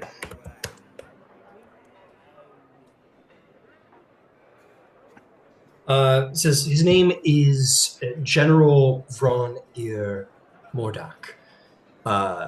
Ludwig, very quickly, this would sort of ring a bell for you. This is a warlord of great reputation. He has a nickname amongst the common soldiery, which you are very aware of. He's known as the Crimson Butcher. He is famed for his use of the axe in battle, and he's a butcher. Wait, who is? The Crimson Butcher, the warlord, the man holding the gala. Oh, okay. Warlord Vranir Mordak. What? You know that he is a reputed member, like he's a reputed and well-famed warlord here in Karth, and he's many laurels of military success at his side. But he's a very famously violent warrior. And he's holding a gala for charity? Yeah, for the military. It's a charity for the military. It's a veterans benefit. Right, wounded soldiers and all that. Yeah. Sure. Yeah. Sure. Yeah. We're definitely not powering up for the next war. That's not. I will talk to you later about this, Ryan. But yeah, about what the history of General Morvath and everything. Adrian. So we can trust that the warlord will be understanding what will be happening on his premises. His full knowledge of what will be happening. He is aware of the Serpentine table, and he has contracted our services in the past. We have affiliations. The loaning of his manor during this gala, well, it is not something to be worried about. Okay, very well. It is something that he is fully aware of what is going on and is happy to conduct it. Okay. If that is what you wish to do. Okay, good. It's good to know. Ryan, I'll later look up everything I need to know about the general. Well, he doesn't exist. That's someone I made up. Okay, that's fine. I'll give you time to make that up.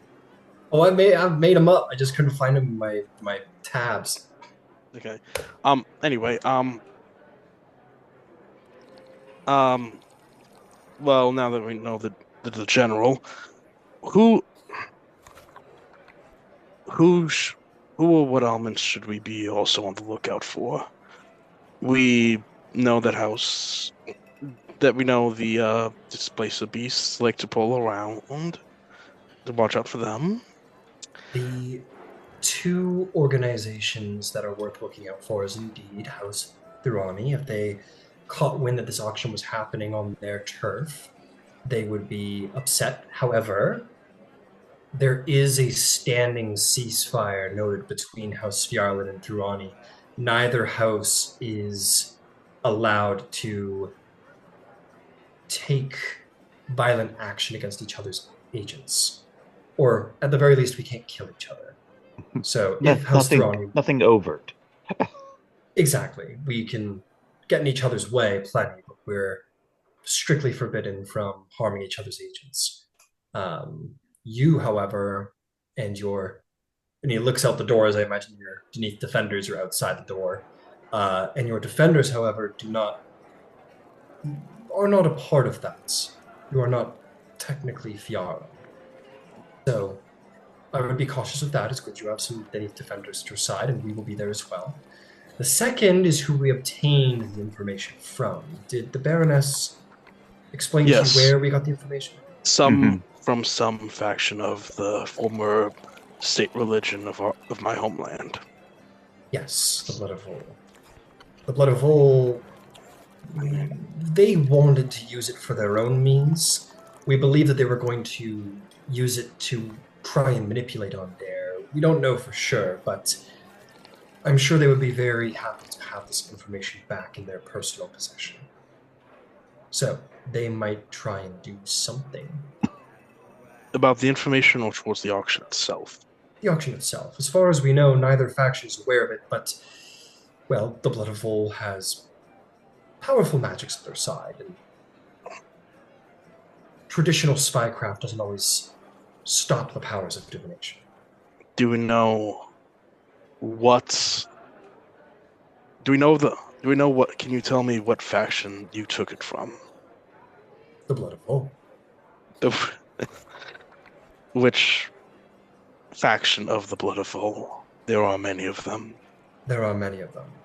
Unfortunately, I have not been sanctioned to disclose more than that. Very well then.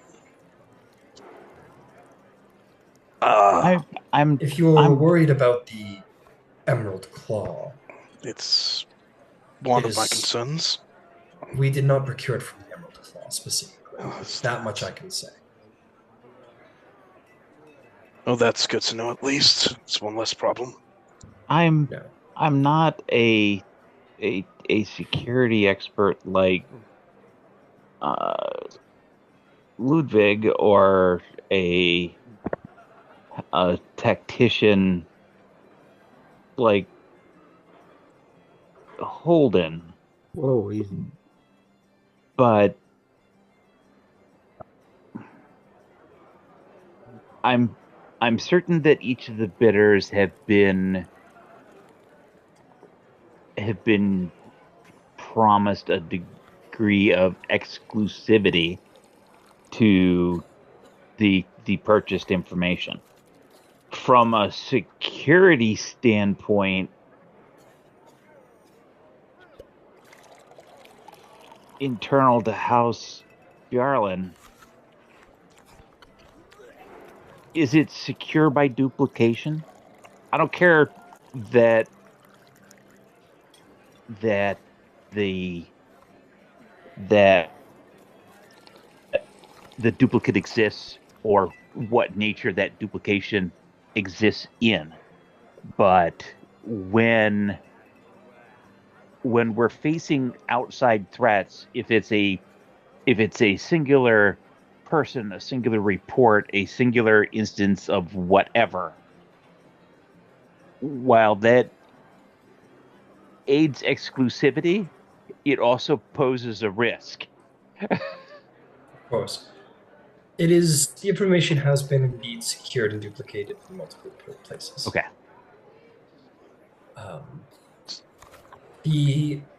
To be clear about your role, what we need you for is the diplomacy aspect of all things here. We have a very well good handle on the actual obtaining of the information, securing of the information, passing on of the information. What we need you all for is the diplomatic effort of the auction itself, how best to handle the auction, how to bring them in, Indeed, if you wish to speak to the bidders, that is your job. Um, that is what you are supposed to be the best at. That is indeed what your purpose here is out there. So fear not for the actual security of the information. That isn't something that you are being held responsible for. The Serpentine And table I takes full understand that, responsibility. but as the liaison to the bidders, again, much like when is the material going to be delivered, Of course. a question about that is certain to come up. I I think understand. from dividing future tasks, Ludwig wanted to investigate some of the other options. But I think while perhaps you and he are looking at those, if we could get, letters of introduction or soft handoffs to the other bidders, um, the rest of us could start on that process, as early as this afternoon. Um, our our goal kind of aligns with the gala timing. Um, we were told that we had up to 3 days, but sooner the better is preferred. Um, Yes. our internal thought was to shoot for day two. Uh, so if there was an emergency, there was some layover time, um, to to to push stuff out if that needed to be done. So the sooner we can have those meetings, um, I think the better. Do we want to discuss amongst ourselves here which of these bidders we would want to meet with? I put together a list depending on who wants to be involved in the liaison process. Oh, I'm happy to.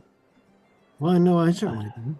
All right. uh, if I count right, we're talking a a uh, a batch of seven. Mhm. Okay. The, I would be more than happy to find letters of introduction. Do you want me to uh, have these set up as personal meetings, or will this be a sort of luncheon? What would you prefer? I I think I think that'll be up to the individuals. For me, personal meetings or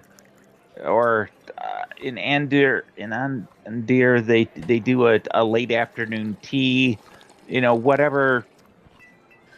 whatever is convenient. If it's just get together for a couple of beers or a glass of wine or something, just to say, hey, Um, this is who we are. Do you have any questions, and facilitate that interaction? Can we perhaps decide on that after we've decided who's going to see who? Because just to be clear, getting asked if I'm going to eat is a, dare I say, kind of uncomfortable. So I'd like to just whoever I'm meeting with be a simple meeting, no food, Ambassador, why don't you meet with the faction from Thrashik? by all means. um, two other things that haven't been brought up that have been bounced around, Adrian. W One of them is that uh, beyond the safety and well-run nature of this auction and its safety of its guests, one of our other goals for Fionn is to make sure that they receive their value from their investments. Um, The Lud value. uh, Ludwig, we've got this. Yeah, we've got this, Ludwig. Very Well, well. let's since Ludwig brought it up, let's put the coins on the table, so to speak. Um, what is Bjarlin's break even with regards Mhm. to the auction? Because if we are going to if we're going to have a buy-in for the auction, that buy-in, when parsed over the 7 seats at the table, needs to cover the minimum, the break-even value. Then whatever the winning bid is the profit sitting on top of the arrangement. So my question to you is, what's the break even? And then I'm assuming as much profit as can be squeezed is the answer for how much profit you want. Uh, absolutely. I can give you a ballpark figure for how much indeed the break even is. Okay. I would say I don't handle the financials too intensely, but I could easily guess a minimum of 5,000 to anywhere to 10,000 would be favorable break even. Okay. I don't have a strict number, but I would value the payments of the actual spies who obtained the information, the holding of that information with Host Fjarlin, the obtaining of the location for the auction itself, paying for the agents of House Fjarlin for security and entertainment. Um, we'll settle out at a nice 7,500 would probably be a fair Okay. break Uh, even, but we do want to squeeze for much more for, than that. so I would I would suggest, and the rest of you all feel free to speak up. If we're looking at 75 for the break even, and we have 7 seats at the table, it at 1,500, that hits our break even and a small amount of profit right out of the gate. And that's a small enough number for the houses that are coming, that if that's a if that's a red light stop for them, they didn't want to be there anyway. Um,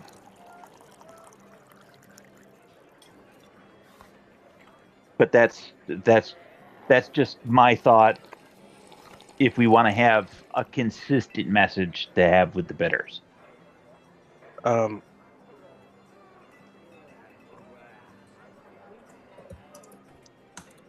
I don't personally object to anything Lois has said. Only thing I would perhaps adjust by would be the actual buy-in number. 7 guests, 1,000 a guest. That's close to the break-even already, and the auction itself should cover the rest. I mean, that's largely a business choice. 1,000 is a nice round number, which is why I went to 1.5, because it guarantees that the the break even is covered plus some incidentals. But that's parsing copper. Um, We can vote on it. Well, I don't want to extend this conversation necessarily, but let's be clear that this information is not going to go unsold. Absolutely. Absolutely. So we don't need to worry that we're going to set the basement too high that no one's going to bid on. Oh, I think everybody coming in is very easily motivated. Um, so I don't foresee that being a difficulty. I'm just I'm just thinking of of the coin side where there has already been expenditure to make this happen. And we want to make sure that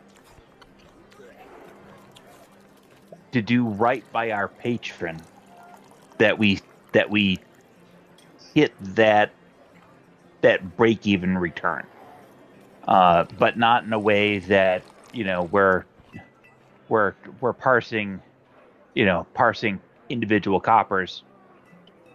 Easy round numbers is an easier sell point. Oh, not at all. I'm suggesting hiking the buy-in up to an even 2. I'd go 5. Even Cross kind of looks a bit like, well, I mean, I can understand the desire to make as much money as possible from this, but to a certain extent, how much bad blood do you want to get us? We will all still be identifiable, and if nothing else, that's some quite brazen double dipping. Not only will we to be taking 5,000 gold pieces for every single participant, but then what? An additional however much from the winning bid itself.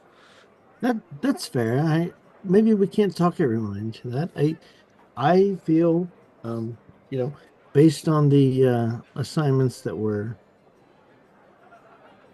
handed out, I feel confident that I can get mine to at least 5.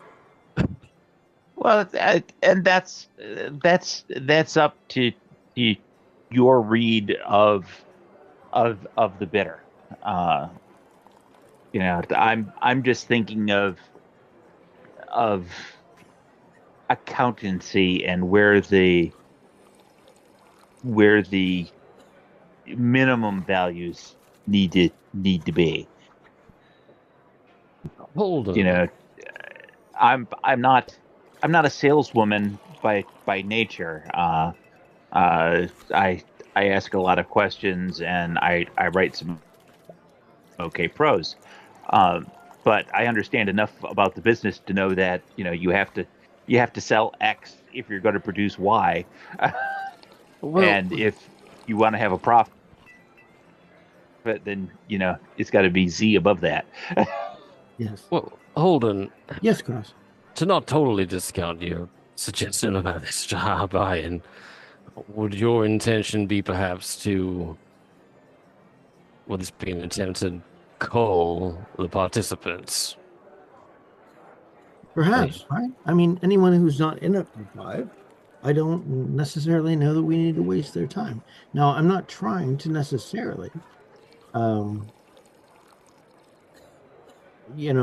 eliminate anyone from the participation, but I think the idea, I think that the concept in the bidders' minds that it is a steep buy-in creates a little bit of urgency, an idea that this is something to be taken seriously, and that one is either in or they're out.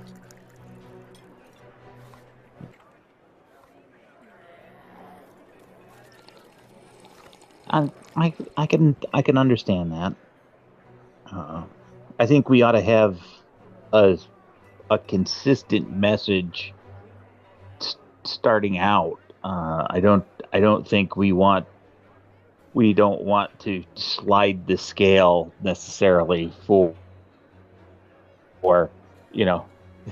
if Canis East can handle a double digit buy-in, we wouldn't necessarily want to have them there and have the eye of on Dare, who's on a government purse, have a 1,500 gold piece buy-in. Now they aren't going to know what those various buy-ins are, but it's not information that's not find outable. Well, I think I actually kind of like the Holden's idea. If anything else, I Well, and kind of that's applaud the challenge. The sense that well, how I think, easily can we persuade someone to go in for that? and I think that's, I mean, to be fair, not to be overly ambitious, but that is what we're paid to do, right? and I understand that, and that's, that's part of read the room, I suppose. Um, so that's fine. Uh, Perhaps we just set the floor for where that negotiation starts at let them negotiate downward, but the lowest value we accept is let's call it an even two. Um, Well, but we've got to be agreed before we go out that it's the same for everyone. it, okay, so do we want to call our opening five and then let us negotiate towards a minimum of two? Buy into minimum of This can't be 5. this can't be a negotiation though. No, The buy-in is it's the buy-in. that the auction is where No. everything comes from. Yeah, Like, the it's the the auction goal. is separate. The buy-in is the buy-in, right? That's like if you're playing cards at a table, you can't negotiate the buy-in. You ante up. Exactly. This is the high rollers table, or it's not. Be aware of the fact that that 5,000 gold buy-in, looking on our list, there are two factors there that could potentially balk at that. Now, I'm not saying that we do anything about that. I'm saying we be aware. I say, and again, I know that I'm artificially pushing in one direction, but I say let them take that on their own conscience that they balked at the minimum buy. Let them go home with the knowledge that they didn't buy into the smallest amount. You can never underestimate the power of reputation. If someone doesn't buy in, it does kind of say something about their house, doesn't it? I mean, in theories, nobody's supposed to know about this, right? Obviously, things get But out, but in reality, Okay. everybody does know House Fjarlin deals in espionage, and everybody knows which houses are coming to the table. Okay, so 5 grand. I love it. 5,000 to open. Are we comfortable with that number? Cross? Yep. I'm I agree. I think this should be fun. I would say that Let's we might be. extort the Colbert for all it's worth. Let's go. I would say as the dour one of the group that we might be pushing our luck with 5,000. I came up. I would have just said 1,000. I'm just like that. I'm a bird in the hand is worth two in the bush kind of fellow. Keep in But mind, these are dragon marked houses and the organizations of national importance. These aren't wealthy merchants. We're not. We may be in Karnath, but this is not a Karnathi event. true. We are not playing by the social norms of the Karnathi. So, This- respectfully, Ludwig. We're using Karnath as a disguise and a bite of the thumb at The someone's Displacer Beast. competitor.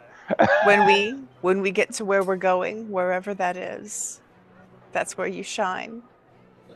Ludwig, keep in I'm- mind that we're trying to make our names as negotiators. If we come away with a tame negotiation, that's not going to be much of a name. This If we is walk away with one of the greatest financial That's successes that Onder that's imagined, All right, very well then. Which is something that I do need to speak to you of, and you have brought up, and I want to be assured of. There was a concern brought forth by the Baroness about how you all wanted to present yourself in this auction. Did you want to have your house's identity kept secret, or did you want to be openly a part of this auction? There are pros and cons to either option. There's I clout to be gained from a successful auction if you're openly presenting yourselves, but it could potentially be dangerous for you. Well, given where it lives, I don't think any option to be beyond being open is The House of Shadow has for ability. for Ludwig, perhaps, a cravat and a high collar, and you can get away with it. Mine's pasted right on my face. So The House of Shadows has many abilities of disguise, so that is something that we could make possible for you if you wish to discuss. Not at all. I think we make it work for us. We've taken this assignment because we want to make a name for House Leora, haven't we? Absolutely. So, let House Leora be the face of this auction. I'm not. I'll be the voice again. I'll be the voice of against it. More cautious one here. Perhaps it's not the best way to begin a new Dragon Mark house by shaking down all the other Dragon Mark houses for what they're worth. In fairness, House Fiarlan is shaking everyone else down. You were just contracting. We're the hired just being help. the personal shoppers. If they rage at the 5,000, just say Fiarlan's orders.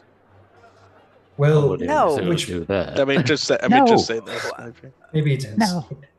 No, absolutely not. It's if they balk, it's a case of, well, that's your prerogative, that's your choice, but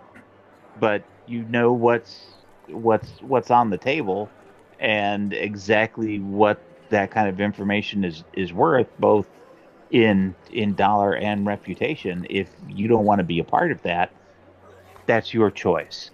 And I'm sorry, this opportunity was more than you could grasp. All right. I'll tug Ludwig to the side, as I don't want everybody to hear what I'm about to say. So, oh boy, above the table. Oh god. Okay. Ludwig, sometimes you need to make the ugly girl feel pretty. Give her the opportunity to do so. They always jump at it. Like, Ludwig just blinks at that, like, What? he just sighs on a deep level. Like, fine. And he just grabs some wine and says, all right, fine, fine. House Leora shall bleed these fuckers for what they're worth. There you go. There's also something to consider that is really the fun part. You will also have to decide who is going to actually be the auctioneer at the end of the day, who's going to actually do the auction before the bidders. We could select someone from House Fiarlan. We are more than happy to provide, but if there is one of House Lenore, a viceroy of House Lenore, that would like to be in charge of the auction itself, that is also welcome. It cannot be me. I'll be watching. My eyes will be elsewhere. Fair enough. I'd like to throw my name in the ring for that role. You have the voice for it. I like that. We are specifically right now talking about the person with the microphone doing the talking, right? The person who could speak the fastest out of all. Absolutely, Ambassador. Right. If you wanna do with the microphone, I would love to hear the vocal stylings of Ambassador Viceroy Cross. No one seems as emotionless and unsighted as a Warforged. I would say I'd also just like to see the looks on their faces. I would Honestly, say that is also I'm but all right. I would also say Holden's quite a fast talker, but Oh no, I've got to be in the crowd. Holden's got other responsibilities. He doesn't need to Alright. be. all right then. Let's trust Cross with actually running the thing. Very exciting. With So it sounds like, just so I'm being clear, that I should go ahead and begin organizing the gala as the focal point of the auction and obtain letters of introduction with the various bidders. Is that what my jobs are? Yes, please. I would Fair enough. I would ask if it was possible at all to scout out any other potential locations. I don't know that we have time for that. I think we've settled on, and Rowan's going to look at everyone else. Have we settled on doing this at the gala? I think the recommendation of the gala is a fitting one. It speeds up the That- process. And it seems like a a convenient pile of hay to hide, our nail in. I understand Ludwig's concern about security, but I don't see wanting to drag, this particular group of people, particularly at the buy-in that we're presenting, to a dank subterranean crypt to hold a clandestine auction. Better at somebody's estate where we can go to a quiet receiving room and knock this out while there's a party going on to act as cover. Additionally, considering the reputation of the person who's holding the party, could you imagine offending that guy? It's I'm part just of my. Very well. I'm just saying that like I want you to take care of security, but already that place sounds more secure because that guy sounds terrifying. Absolutely. Speaking of which, well, it seems I am outvoted again. It seems the gala it is. And to be fair, there is a client, a bidder effect on escorting selected individuals from one prestigious event to a smaller, more exclusive prestigious event. Well, we will need some kind of. If we were all taking these people away from a large crowd, we would need to draw the attention of the crowd itself. Is there some type of entertainment that could get everyone's attention while I mean, of course, the there's actual. gonna. I'm sorry. I'm just talking out. There's going to be entertainment, but what you've never been at a party and like snuck away with. I mean, I did that. Never mind. Look, it is a very normal thing when you're at a party to sneak away with someone to have a drink, talk, whatever. It's normal. Trust me. No one's gonna notice. I was busy in the trenches. I'm sorry, Rowan. So, well, it seems like we're all decided then. Very Adrian, well. Yes. I would ask if it was possible that we could go see the good general's manor now, perhaps. I would like to take a moment to confirm with the general and ask for his permission for a walkthrough. I have no doubt that he is going to grant it, but I would just like to give him the initial courtesy if that's all right with you. Very well. But I will see you about getting that done as soon as possible. Thank you. But very well. I will go to Warlord Vron Mordrak, and we will hide the auction's security behind the infamous reputation of the Crimson Butcher.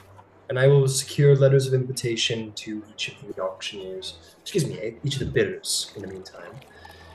And please let me know if there's anything else that you should require. I will be fast. Is there any other thing that we want to bring up, perhaps? And I'm going to lean over to Holden away from Adrian, just instead of just saying this. and within earshot of him, what about your idea about like, you know, an inside an inside man off trying to bump the price up? I think we've moved away from that idea. Okay. I don't think we need to press our luck too much. I think if we can convince the initial buyers, if we can, let's say, create enough buyer's urgency in them that they're going to pay the 5,000 to simply get into the auction and then to bid from there, we're probably off on the right foot. Oh, very well. That seems to be it. With that, the food is ate, the wine is drunk. I'm gonna say all of you owe the house, we'll call it 10 gold for this very delectable meal. And yeah, Adrian is going to get to work and we'll follow up with you all shortly as he is. After Adrian has gotten up and left, Yeah. will try to keep the rest of us all together. Sure thing. He says goodbye at the door as you're having breakfast with or whatever, and he heads out. Rowan,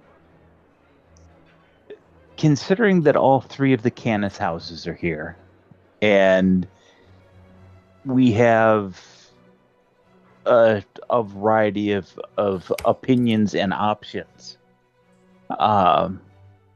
is there somebody we don't want to get this packet of information? We don't want Particularly if either. it comes if it comes to sorry. Neither Zorlon nor Merrick's. Not unless you want more war. At the end of the day, one serves the dollar, one may serve invention. But it all goes in their pocket. It doesn't have to go to Jorlana. It doesn't have to go to a Cannith. But if it goes to a Cannith, not those two. That's why people are positioned as they are. Is there any way to ensure that it doesn't go to them? Yeah, that's why you're with Zorlon. Also, Zorlon's kinds of a financial wizard. That's sort of his thing. He's got money to blow. So he wouldn't balk at the 5,000. He'll toss it down. Merrick's, I don't know. They all have resources. All the candidates will be able to pony up with that. What? But is there any mechanism you imagine within the auction itself to make sure it's tilted against them? Nope. Just hope for the best? That's why we talk to people. That's why we use influence. Right. I think we do that exactly as Jerome said. I think we do that via how we influence them. Anything exactly you want me to say to Kenneth East in particular when I meet them? The Zorlon? Is he himself going to be there? I mean, probably. I mean, it's possible. It's possible. Otherwise, it'll be his representative. Yeah, just don't give him any information. So don't tell them where it is. Don't tell them when it is yet. Just say, you don't know any of that. Okay. Right? I don't know. Just say, the buy-in's the buy-in. Well, you can tell them that the security is being arranged and that the venue will have appropriate security that will belay whatever their particular cause for concerns are. That their participation in this event will be held in the strictest confidence, and that the delivery is expected within 24 hours after the final bid has been received and processed, and that that's an ideal time to discuss what the buy-in procedure is, um, and that they will get notice, in advance of the actual day of the event, but it will be within the next 72 hours. That you know, and if they ask a question, you can tell them the that the auction will be held under the auspice of another public event. If pressed, I'll say it may occur. If they ask, it's a don't ask, don't tell. But if they have any degree of paranoia at all, they're going to ask. So you have to have an answer. Okay. This Try to. isn't to offer a necessarily dissenting opinion, but just more of a thing of a thought occurs. I also would prefer Zorlon not to get his information, but it's fast to say if we purposefully try to prevent that, is that House Leora taking a side on Kenneth's internal conflicts? I personally don't think it's the end of the world if um, no matter who wins the bid. I think that can all be managed afterwards. I'm going to try my best to ensure that House Lyrandar absolutely loses their minds and spends a ridiculous amount of money on acquiring this information. Um, If that doesn't happen, I've failed a little bit in my task. But that being said, I think But that no matter, I don't think we have to make too overt an attempt to make sure that one party or another does not win the bid. I think that we can regroup. I'll, I only raise the concern because if we're to maintain some reputation of, say, neutrality or arbitration, to start meddling in the outcome of such an event would be Oh, I never counterintuitive. said to be honest and open about it. Uh, I just said to get it done, I don't right? know. I don't know how covert we could be without some duplicity on our part being exposed. If No, you're I confident in your ability to hide our actions, then by all means go ahead. But if you can't keep it a secret that we screwed one house over, then I wouldn't take the risk. no, I don't think we should give that impression at all. I think that we should each approach our individual bidders with the purest of intentions, but to varying degrees of um, intensity about And whether enthusiasm. or not they should attempt to um, outbid their competitors regarding this information. And And I you've think actually, oh, sorry, I was no, saying, go right I've ahead. paired everyone with the people I've thought they would pair well with based on what we're hoping to do ultimately.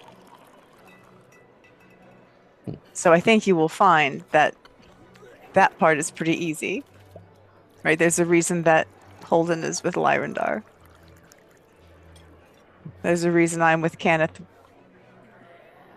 West, right? yeah. I know how to encourage these people to spend more.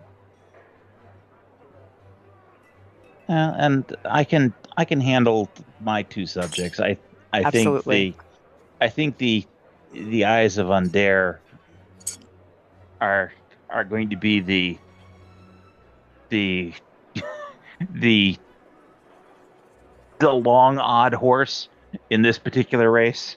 I agree. Yeah. Yeah. I agree. No, But they.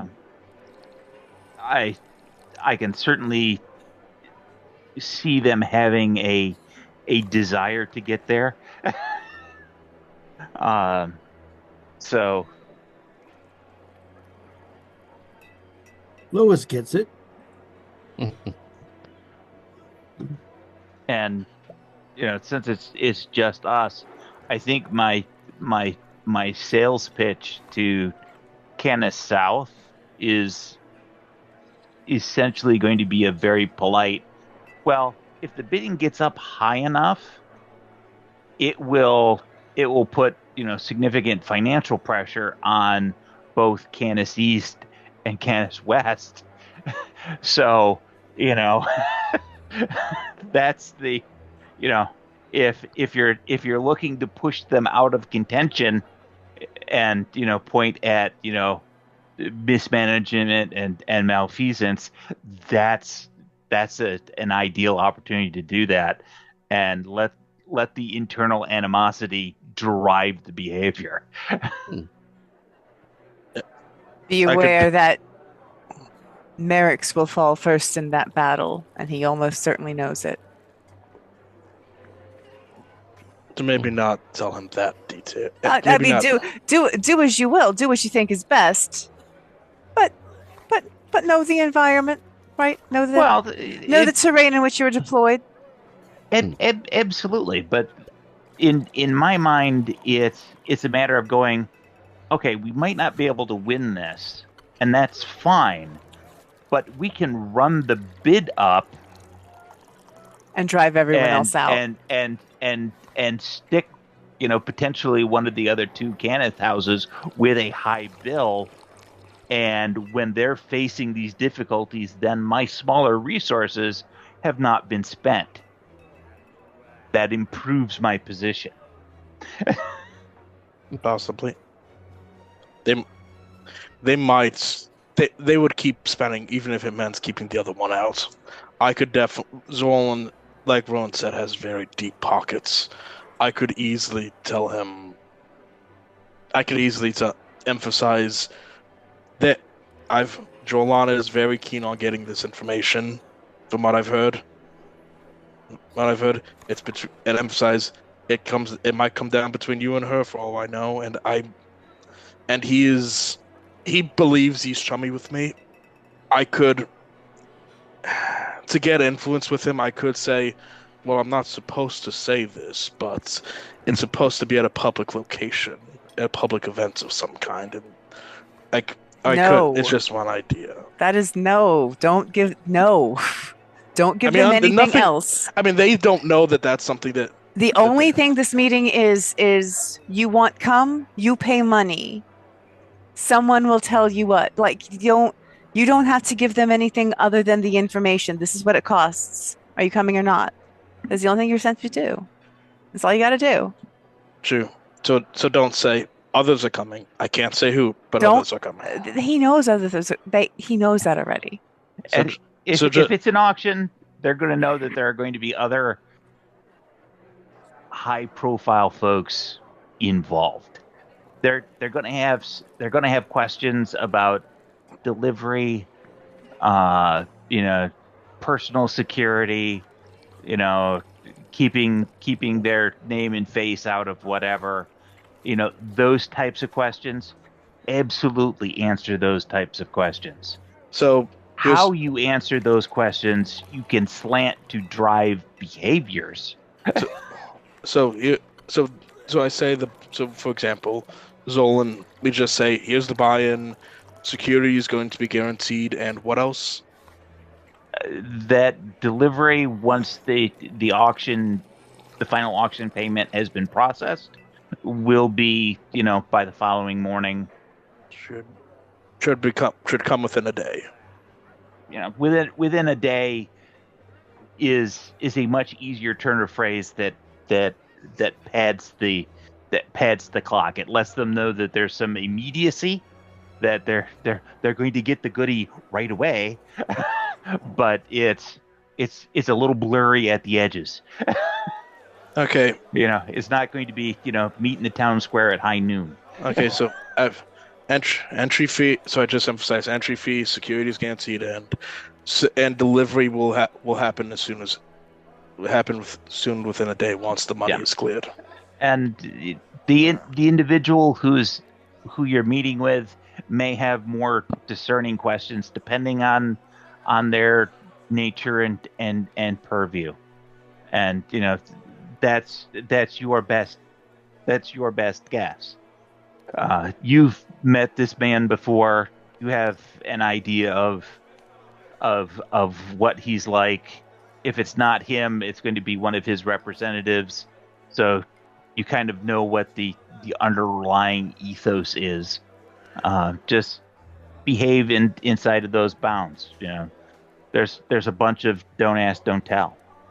But by the same token, ultimately, it's it's on you to read the room, read the client.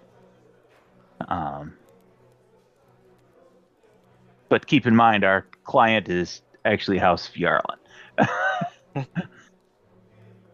All right. Well, I'll go over the script as much as I can before the meeting officially happens. And with that, we'll take our break. We'll come back in about 15 minutes, continue our preparations for the auction. Okay. Very, very cool.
What's that music?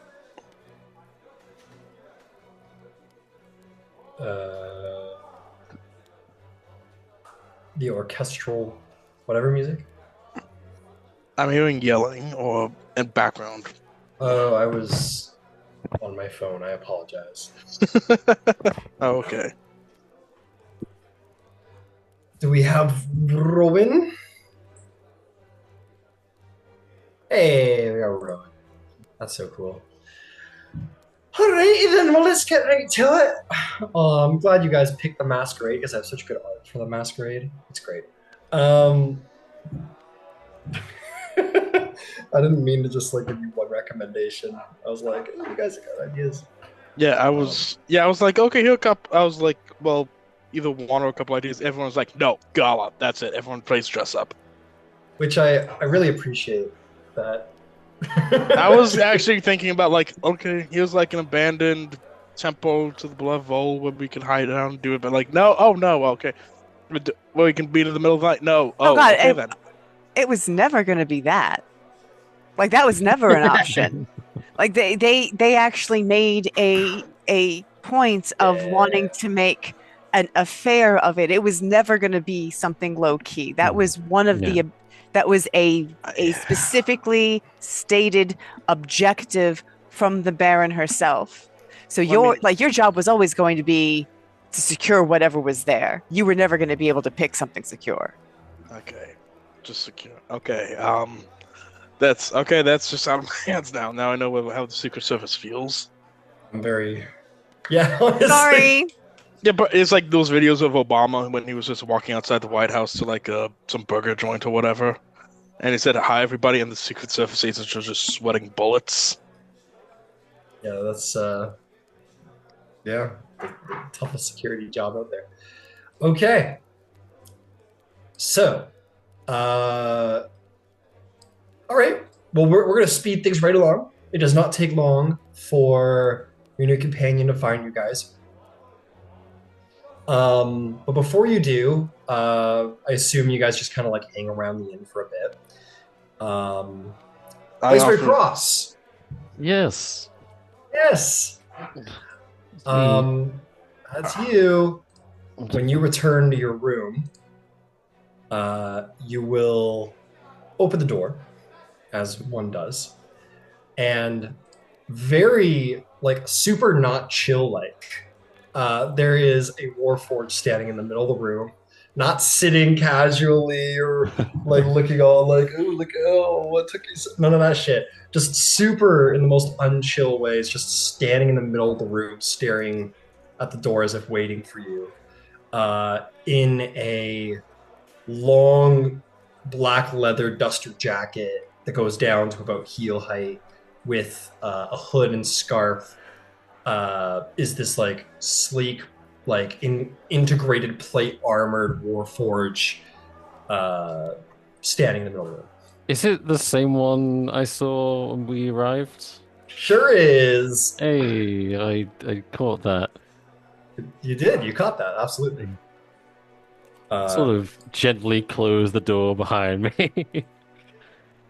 He will bow a knee to you. He will bend the knee to you.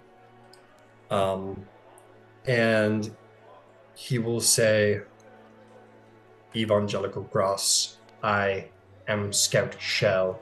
I have been sent on behest of our master. Good to have you at my side, Shell. Do you understand your role here? I am to serve as bodyguard, scout, confidant, advisor, in whatever capacity you would see fit. Good. I do not possess the same doctrines that you possess. I am what I am. And so, in the presence of the flesh-born creatures, I will be quiet, as is Quite so. dictated by our blade, the Lord of Blades.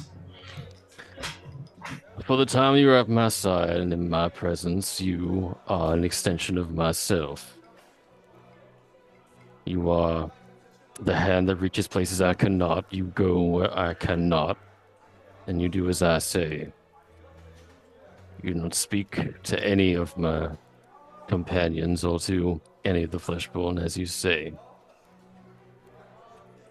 You As are you say. simply a tool with which I can perform my role for our Lord. As you say. Good. We'll look about the room and say, these are your quarters, yes? For the time being, we'll be staying here. He'll approach the door, and as he does so, he brings his hand up to the roof above the actual doorway you're standing at. So he basically walks up to you and then brings his hand up to the ceiling, and you're gonna see basically flaps in his arm are gonna unfold, and these almost I don't want to say almost like mechanical spider like creatures kind of all crawl together in the palm of his hand to create this tiny mechanical snare like thing, and then it just locks itself on it, it just crunches into the roof as a singular entity, and just secures itself there, affixes itself there, and just kind of is there. It's just, Impressive. your door shall be secured from unfriendly intervention. Good. Well, I kind of look him over. He's like a duster, like. Yeah, he's got a long. I'll make I'll post the handout for Shell, and yeah, so he's got this long black leather duster. There's no signs of weapons under his, he's not hiding or concealing cloaks anything under his cloak. He will tell you. He says, if it is of interest to you, Evangelical Cross, my original purpose was scouting the Mournlands. I was responsible for charting the uncharted lands, securing what is left on behalf of the Lord of Blades. I am adept in stealth, infiltration, combat, trapping, and such. A useful array of skills. Well, I'll brief you on why I'm here. It's a ridiculous fleshborn event, but it's all part of the ruse. There is an event tonight, a gala, where I and my companions will be hosting an auction for a number of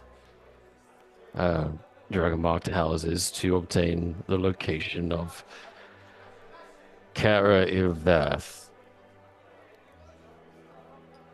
So for this event, I'll need to introduce you to the rest of my companions. And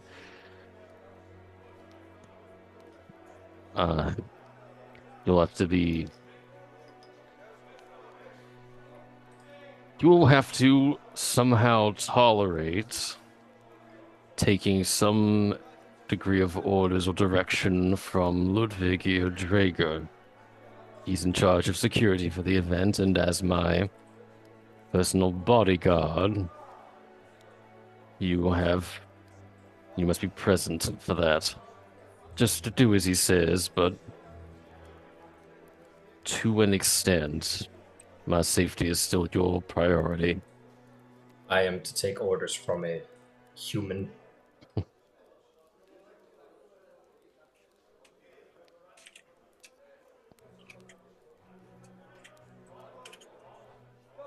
Thus is the requirement of our duplicity.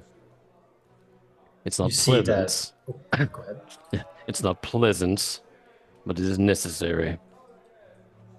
You see the deep yellow lights in his eyes sort of like intensify into almost like begin to sort of like flicker into like a red color, like a light bulb, like struggling to take its light a little bit. But he, in the end, sort of says, "This is a highly unusual order." Indeed it is. As I say, it's necessary. To maintain the illusion that I am integrated within their civilization, I must regretfully conform to their rules and rituals. And unfortunately, you will have to work together with the other bodyguards. But I'd best make some introductions. I want you to make a persuasion or intimidation check, your choice. Persuasion. It's not fun, but 18. Yeah, 18. This assignment will not be as sort of size. I will follow your orders. As I say, but maintain your silence for your safety and mine. Very well. Well, time to meet the rest of my cohorts. Welcome to House Leora. And Cross will open the door and justify Shell to follow and try and find the others. All right. Shell quietly and detestfully follows you to this most mission. All right. Before Adrian arrives, I will say we'll handle this first. So as you guys are all hanging around, your den of bodyguards are there. You guys are spending some time wherever you want. You see Cross emerges with rather shady-looking Warforged. Oh, you've got another bodyguard. That is precisely what I came to introduce to you all. This is Shell. There were, I wouldn't necessarily say an old friend, but someone I met a while back, and not much for talking, but they're good with good in a fight, and someone I at least trust to keep me safe. Wait, interesting. I don't mean to pry, Cross, but you said someone you knew before. After the Treaty of Throne hold, and there was something of a mass exodus of freed Warforged. Sometime, in my travels, I met others like myself, and Shell is one of them. Easier and safer to travel safer than being alone. Certainly. So this is someone you trust then and are comfortable with. Absolutely. Well, that seems like an improvement. I've already explained, I looked at Ludwig, I've already explained that you're in charge of security for this event, so Shell won't say much, if anything, but he can take direction, so just tell him when you need him, and he'll follow. I see. Shell, correct? Shell doesn't turn their body to acknowledge you, but does like slightly turn the head in your direction. I'm going to go up there and shake his hand. He does not shake it back. I see. He doesn't turn his body to greet you. You put your hand out, he doesn't turn his body to greet you anymore. He like looks down at the hand and back at you. I see. So how long have you known Cross for? I know you said before the war, but like, any stories about him? Any stories about him we don't know? Stares daggers through you. Well, Warforged don't have expression, so but you Stares can't at help me. but feel it a little. It feels a little tense. Mhm. Can I? Owen is going to stand up. Can I? I was going to Actually, ask, at this point, Hang on, it's Ludwig's Okay. interaction. We're gonna I- skip Ludwig. Can I do a insight check across on Sure. Shell? Yeah, go for it. Make an insight check on Shell. 11. 11. You sense that Shell does not like you.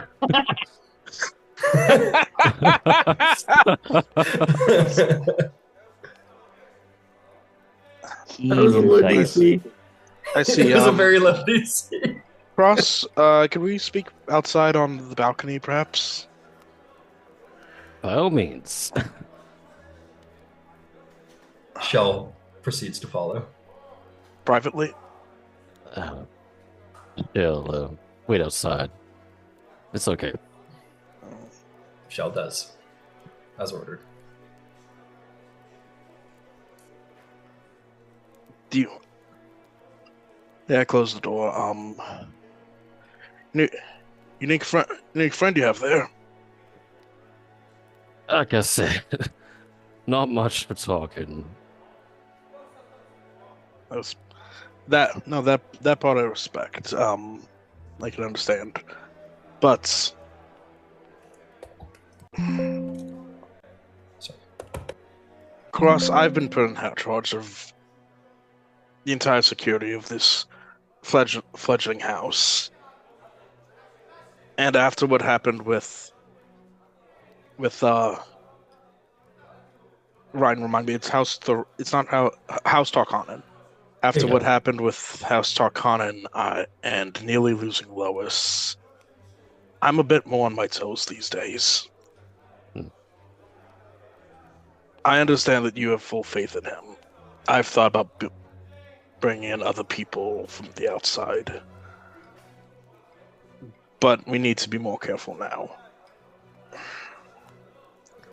You think I don't know that? My I god know is that. dead. Exactly. And I take everyone's security personally now. I would ask that before Shell formally joins us, and this is a rule that will apply to everyone coming in from here on out, to be clear, that we could do we're going to need to do a background check on him and anyone else coming in now.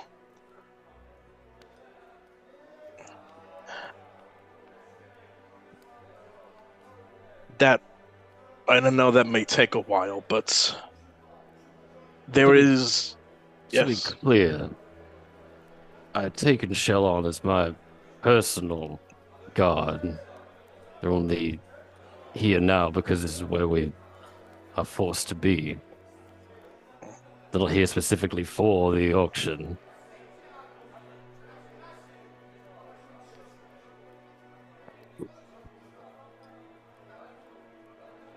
I understand. But this applies... But I am the head of security now, and I think this is a measure we need as much as ever. And introducing this new factor into it as last minute, it just rubs me the wrong way. Now, one way they could potentially We could potentially speed it along.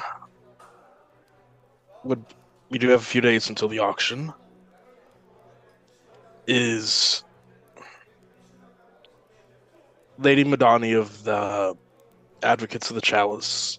She has this ability to reach into people's minds and understand their intentions and understand what they're thinking.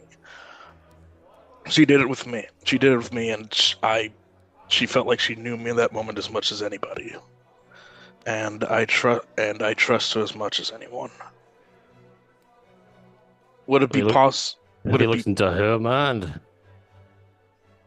Should be vetting her.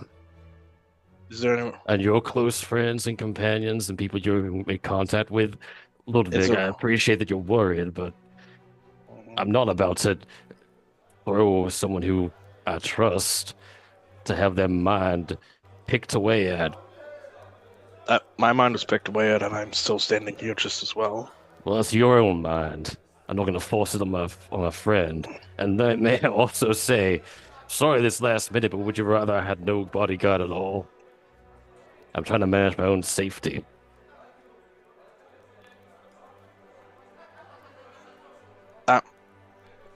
Cross, I'm the head of security. I'm your bodyguard to you as much as anyone else. Now,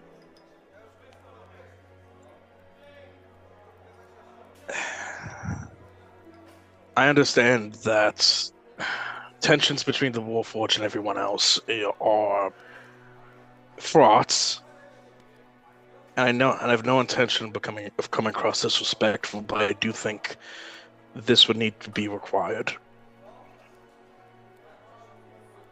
I don't know that you know him, but everyone else doesn't. We are going to be House Leora will be playing a very dangerous game against people with vast resources and the ability to influence people.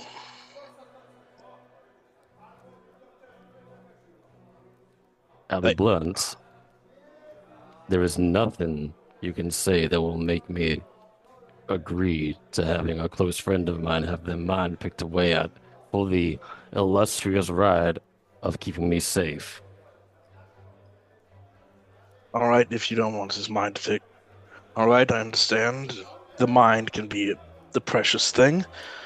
Perhaps we can just have y'all and retrace steps to make sure everything's all right.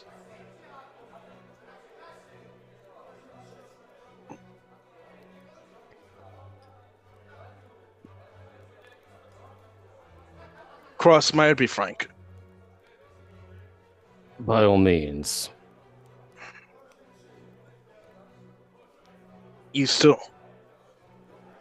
I didn't bring it up earlier because we had other things to do. But I've never really had I feel as though you've never really given us a good explanation about what exactly happened to Bastion. You didn't ask. What happened to him? Well, I went south, as I said. Believe it or not, I was just as worried about Tarkatan as you are, and the only lead I had to go on was Sean. So I thought that I would go there and investigate overtly. I even told Bastion to stay behind because it's a hell of a lot easier to move undetected when you don't have someone shadowing you. But he came along anyway.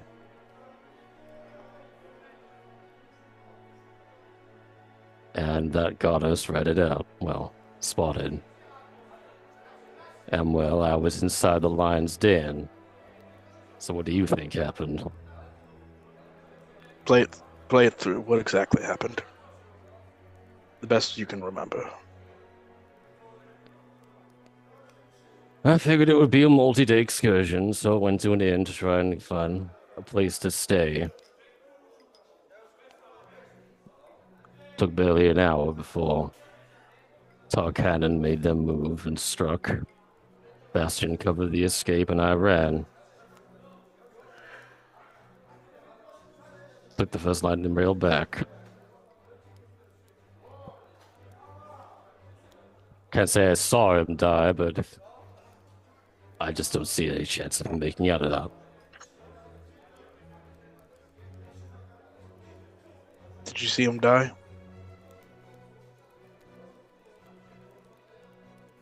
No. Like I said, he covered my escape. It almost sounds like, to me, that you suspect that I did something to Bastion.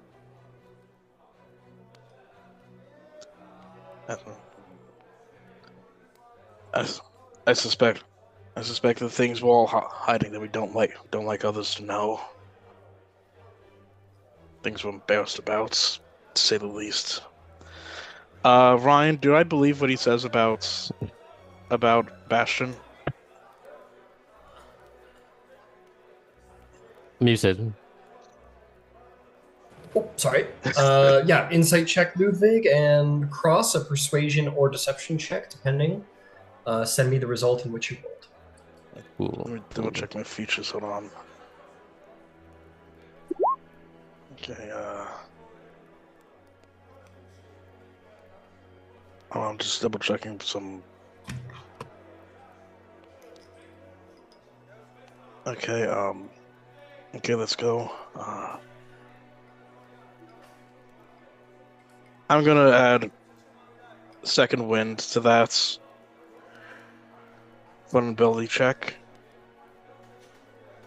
since I can do that now. Before you roll, as a reminder, I will no longer be giving neutral results to insight checks. You'll, depending on your roll, you'll either believe one thing or the other. Success or fail. Okay,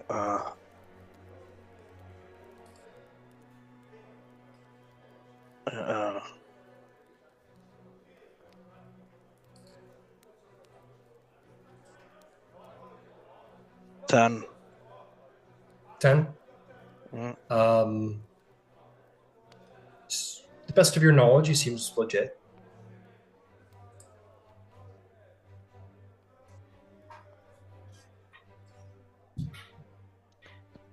I'm going to bring the others out here. There's something.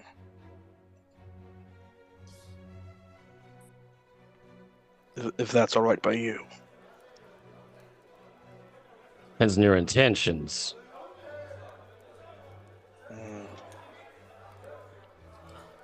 I go to the door and call everyone else out.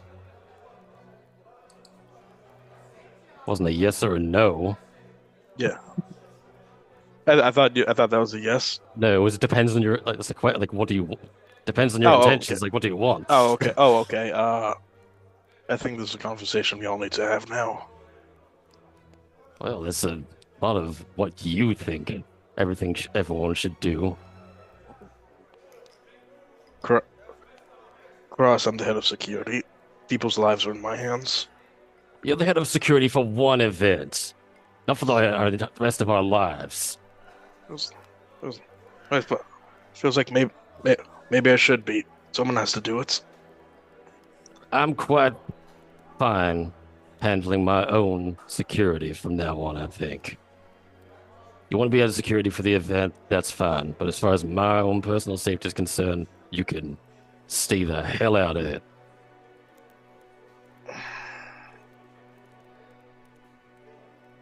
And I'm going to bring in the others, Cross. You're welcome to go talk to them. I am going to go somewhere else.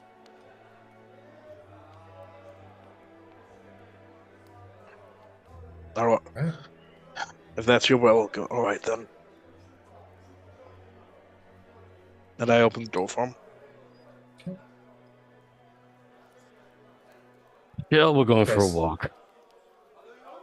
Yep, Shell follows closely behind you, Cross. While you're all away, of course, Shell just kind of was told to wait outside, so just kind of posted up near to the door, and then leaves with Cross as the two exit. For Lois, Rowan, and Holden, I think it would be very clear to see that it was whatever was spoken about. It was tense. There is a tension, a palpable. I bring them all outside, and after I've closed the door, I just say to them frankly, he's not happy with me. Tell us why. Well, and I recount the conversation to them. The same reason why I didn't want to do the gala. I can't take risks anymore. So the gala is a thing that was going to have to happen. Here's the thing. While he has every right to be vested in his personal security and he should be matched well, this person hasn't been vetted. Like all of the Deneath defenders they've been vetted. They've had background checks. And it's great that Cross met the individual and had some interactions with them, and they don't connect with a whole lot of people, so it's cool that they connected. That's great. But how well does someone know anyone anyway? Right? The absolute longest this relationship could be is what, a couple of years? Do you see what I'm saying? We've all had background checks, right? Every single one of us. In fact, he insisted we had a zone of truth or whatever that was, like the moment, insisted on it for all of our protection. So I think it's fine, but he needs to be vetted. Like and if he doesn't want to have his mind right, like you're right. Maybe that's invasive. I can understand why someone wouldn't like that. Okay, like that's the quick way, but okay. But then I think this individual needs to keep his distance until Deneath or whoever does all the legwork behind. And that's just for all of our safety, right? Because it's cool that Cross knows him, but we don't know him. And we don't know the circumstances under which Bastion died. Well, hold on. And I'm not suggesting that Cross was involved. I am suggesting that his judgment isn't great. And I am not comfortable leaving security solely to his judgment. I would like to have someone check on, I'm being very specific in what I'm talking about here. Like, Ludwig, I think you're right on this.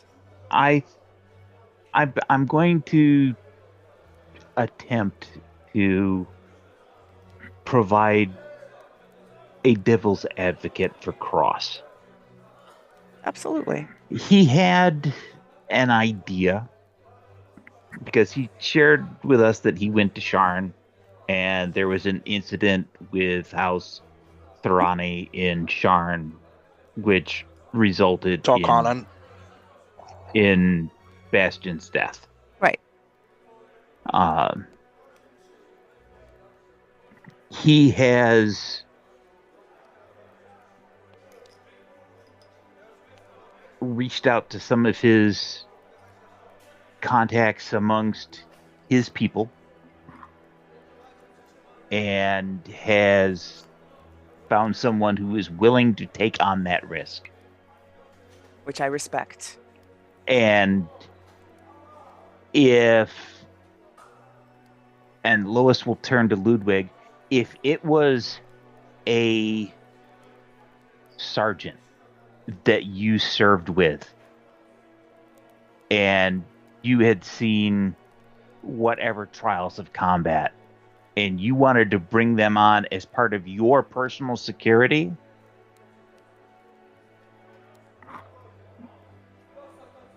I think my opinion on that is 0. You are taking on that risk and burden. If we want to get along together, we have to extend the trust first. Now, I understand that you, Ludwig, God bless you, are super paranoid, and after the evening where I died. Small If detail of anybody that. here deserves to be paranoid, it's me. But what I can tell you is, for managing this nascent relationship amongst us all, we have to be willing to accept extending the branch first. Now, if you guys want to do a discrete background check, then that's fine. Do that. But don't ostracize Cross and who he has picked to act as his security under any other auspice than you are being a racist. Actually, Because that's what you're doing. no. That's how it's going to be perceived. I would like to step up on this one because it's everybody. He's fine. It would be anybody of any race who is who has not passed any kind of background check, and that's the whole thing. We've had defenders that have passed background checks.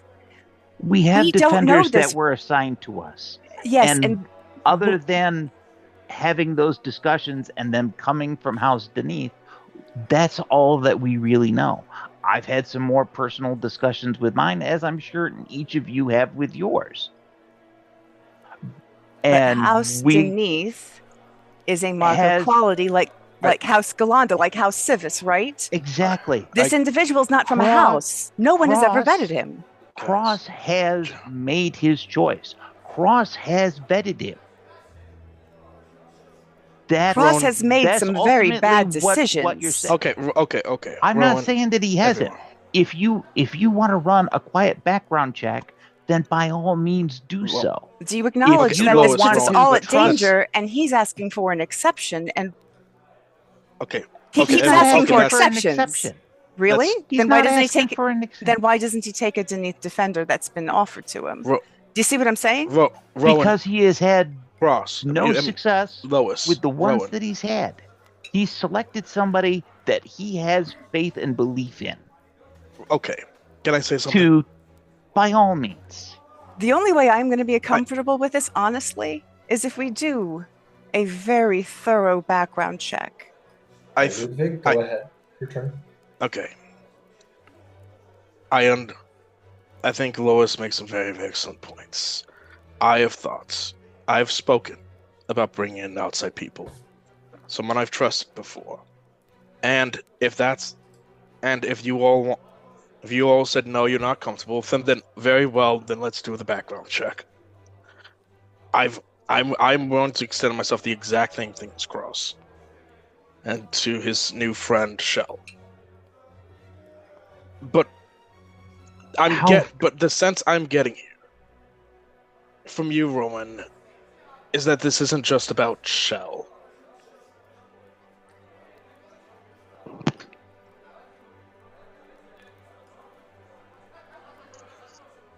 It's about a pattern of behavior more than anything else. How so?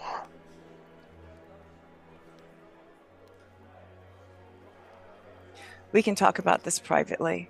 I need more time to consider my thoughts, but I will say this. Holden, go ahead. Oh, I didn't mean to interrupt you. Go ahead. You will say.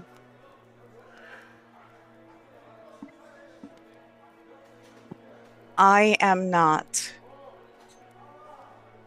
completely unskilled in matters of defense and security.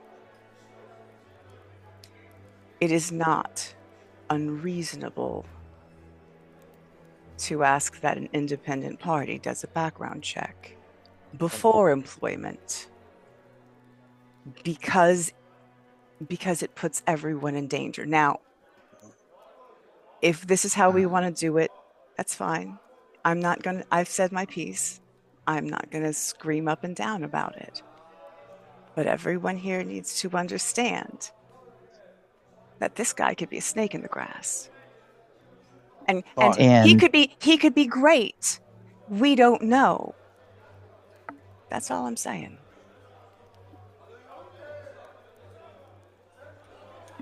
Go ahead, Holden. Yeah, no, I've said what I had to say. If I may, Lois said earlier that she was playing the devil's advocate. I'm not at all playing the devil's advocate.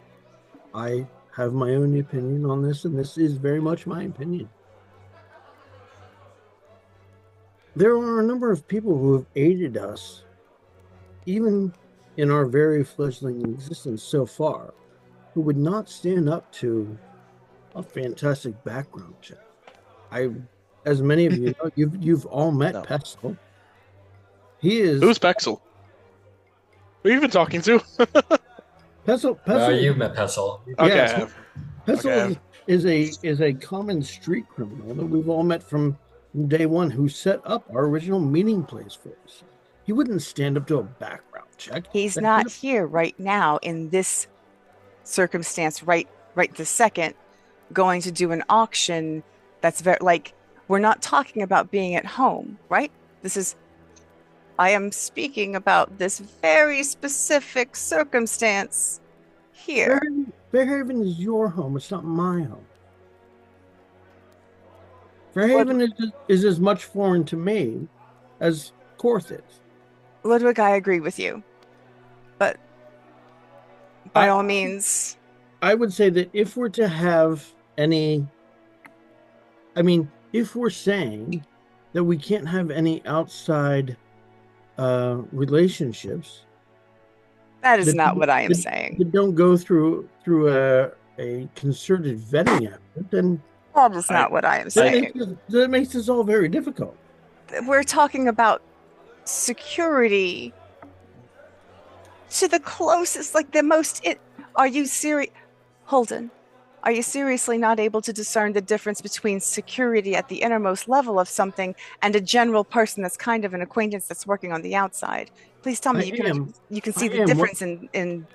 I am. What I'm not able to discern is the point that Lois pointed out, is that someone vetted through House Denise doesn't mean anything more to me than someone vetted through the Warforged community. I don't have any inherent reason to believe that House Denise has any particular reason to have, an investment in my well-being, but I very much trust Sarah, right? And we're not. We have to admit, as much as we don't like it, and I very much heard and respond to Lois's claim that this is a little bit racist, and that none of us are Warforged. We don't know what it's like to be Warforged, and to not. Okay, all right. To not have those connections, and to Absolutely need to feel someone from the same community. Now, I will go. But by the same token, Absolutely, just let me put this in. If you don't want to trust Shell, then don't, let him be Ludwig's Cross's bodyguard, and all of our bodyguards are going to be attached to us as individuals. They aren't going to be running security for the event. And if you want to have a discussion with your man Ludwig or your man Rowan, and I'm going to have a discussion with Kira to, he's new, he doesn't come from House Deneth, we really don't know him, keep a wary eye out, and that's fine. But we have to extend our house, and our mark is about relationships. And trust is something that, to get value out of it, you have to extend it first. Now, the trust is earned, but the risk to reward, the risk comes up front. I think there might be a way to cross this path. It's a way to cross this ledge.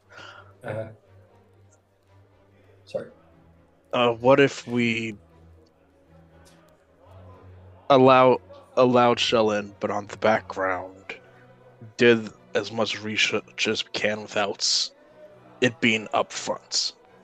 If we find something, then we'll confront Cross about it. If you have concerns, by all means, engage whatever your personal resources are. Take a look into the background to make yourself feel more secure. For me, I'm gonna have some discussions with Kira. I don't know this person from a hill of beans. Cross has been very action forward, and that has ended in somebody's death, which is a point of concern. And I understand the concern, but I feel obligated to say whatever the fine details of that situation were, as presented from Cross to Ludwig and then to us, if Cross has found somebody that he feels comfortable and safe with, we owe him the benefit of the doubt to let him manage that, because he is carrying the responsibility for Bastion. If we assume that he is as much a living, breathing person as any of the rest of us, we would all feel responsible if our actions got our bodyguards killed. I am. Am I safe in saying that? I'm very much with Lois on this. Cross has got to be in the same spot. Well, he knows that he needs the protection. He needs the backup. He has found somebody that he is comfortable with. We don't know them from a hill of beans. We don't know what their history and background is, but the few interviews that I've done with military folks, they don't like to talk about their times of service. I'm going beyond I served in X place or Y place. They don't want to talk to you about the details. I'm going to lean over to Rowan and say, away from Holden and Lewis. By the way, as all of this has gone on, after Rowan said, "Whatever you think is best," she immediately started tinkering. Like, and I just say, Rowan, we could let him in and do the background check privately, Ludwig, secretly. I already said what I was going to say, right? I did that 10 minutes ago. Yeah.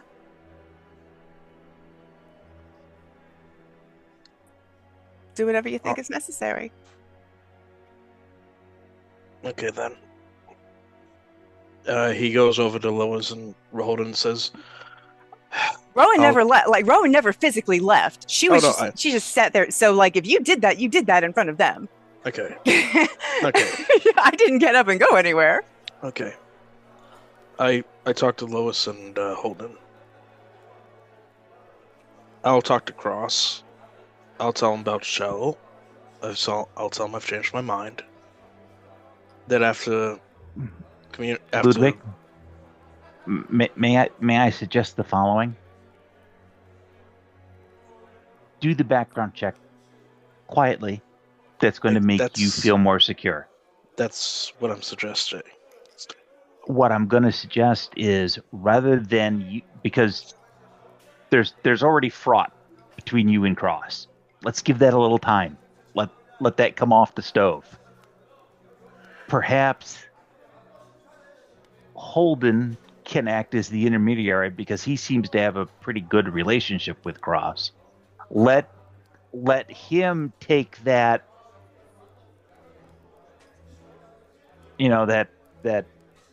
hands back situation. Let him act as the intermediary, kind of like what we're all supposed to be doing with these buyers.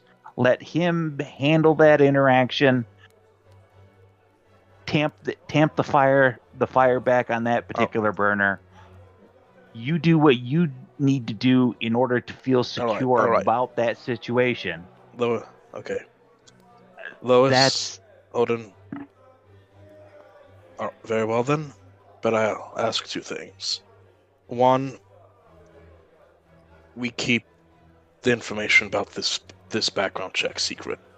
We say none of what if it's. As far as Cross is concerned, it's not happening.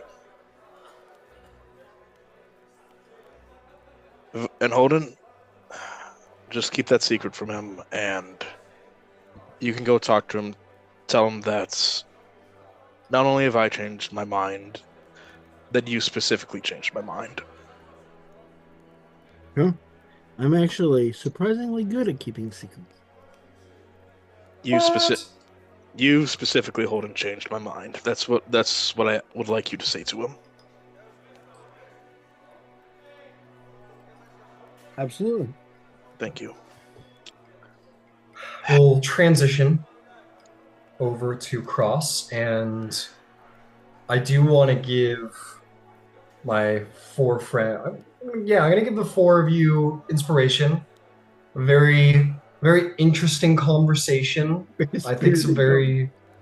It was an intense conversation, but I think some very interesting points were brought up and discussed, and I appreciate the tense RP that is not going that adds to the good drama of the group that isn't going to influence us above board.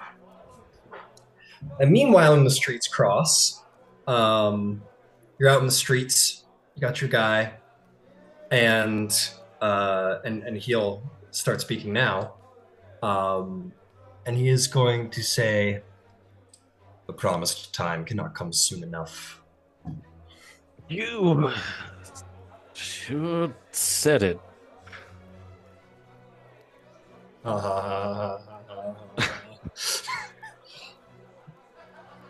This could not be held in the worst place. I did not want to be in Karth. I do not envy your position, Cross, to have to trade words with these fleshborn. It has been a test of my will, and having to choose the right words all the time is grating. Even worse even worse when I'm worried about being recognized by one of these people.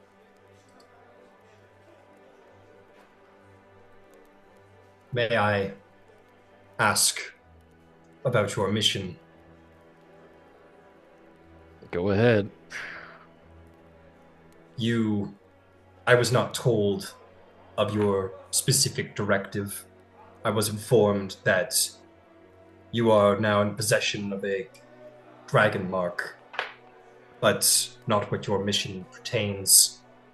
I would be eager to aid in the assistance if it has anything to do with the degradation of fleshborn society. If you would have targets for me to expedite the promised times coming. But now, just stay by my side. I'd rather not do anything in the most military-minded nation on the God's damned continent. Very well.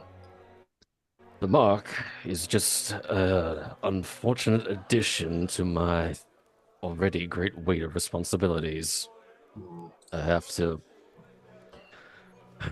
weaken places like this, get the forces to die down, to make them complacent, weak, and easy to destroy. And now I also have to find the means of transferring, awakening this mark in the rest of our brethren. I could not begin to imagine how that might be possible. Me as well. But if the Fleshborn can do it, then perhaps somehow we can do it too. I mean, I exist, so there must be some way.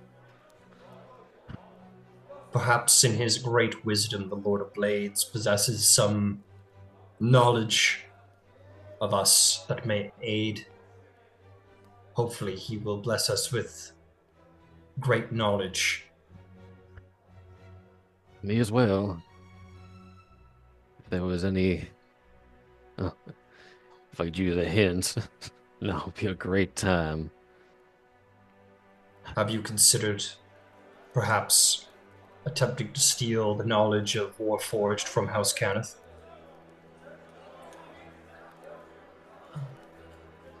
Knowledge that rightfully belongs in the hands of our race.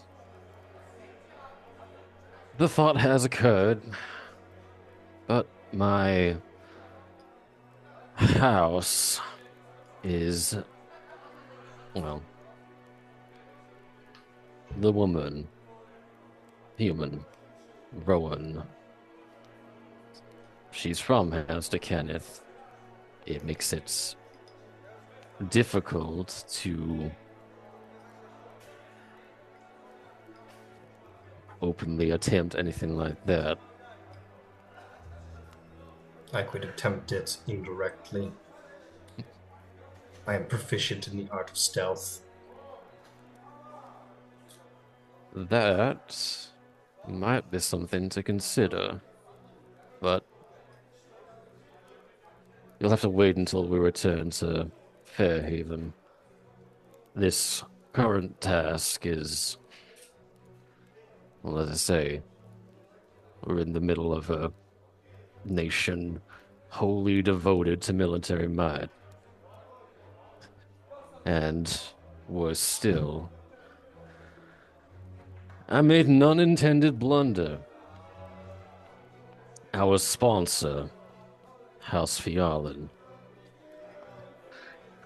And they're not just the house of entertainers and such.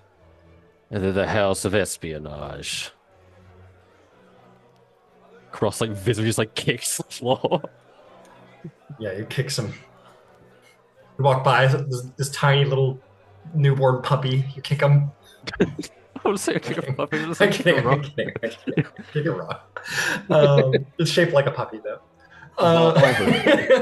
Just kidding. Of all the possible things they could have been, spies. I'm sponsored by spies.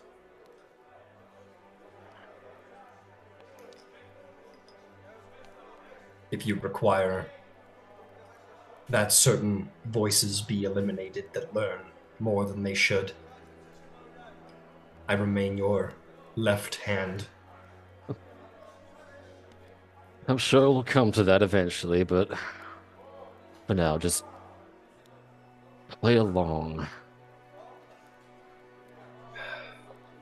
It feels blasphemous not to spill the blood of these fleshborn. It does. And so you continue about. And we will say sometime later and I'll give you inspiration as well. Yeah. Cross, where we're playing into the. I already have one, damn it. God damn it! Yep.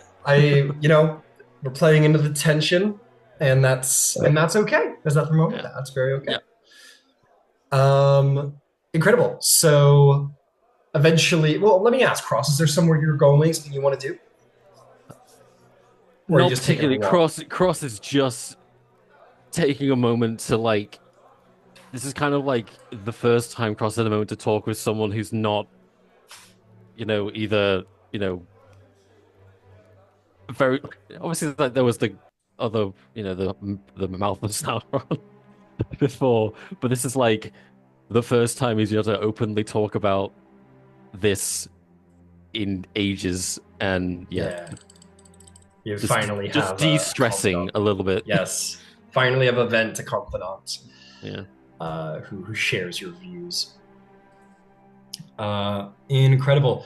So I will say, if you care, and you're exploring and whatnot, some things that you may pass on the street.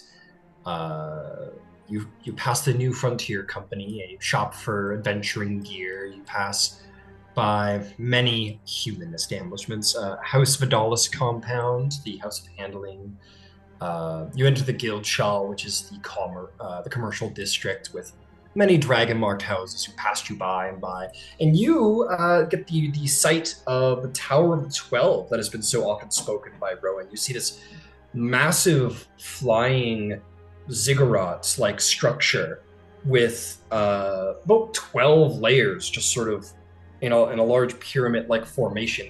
This floating electrically arcane powered, or not electrically, but like almost like arcane lightning sort of bolting across it, keeping it aloft above the city.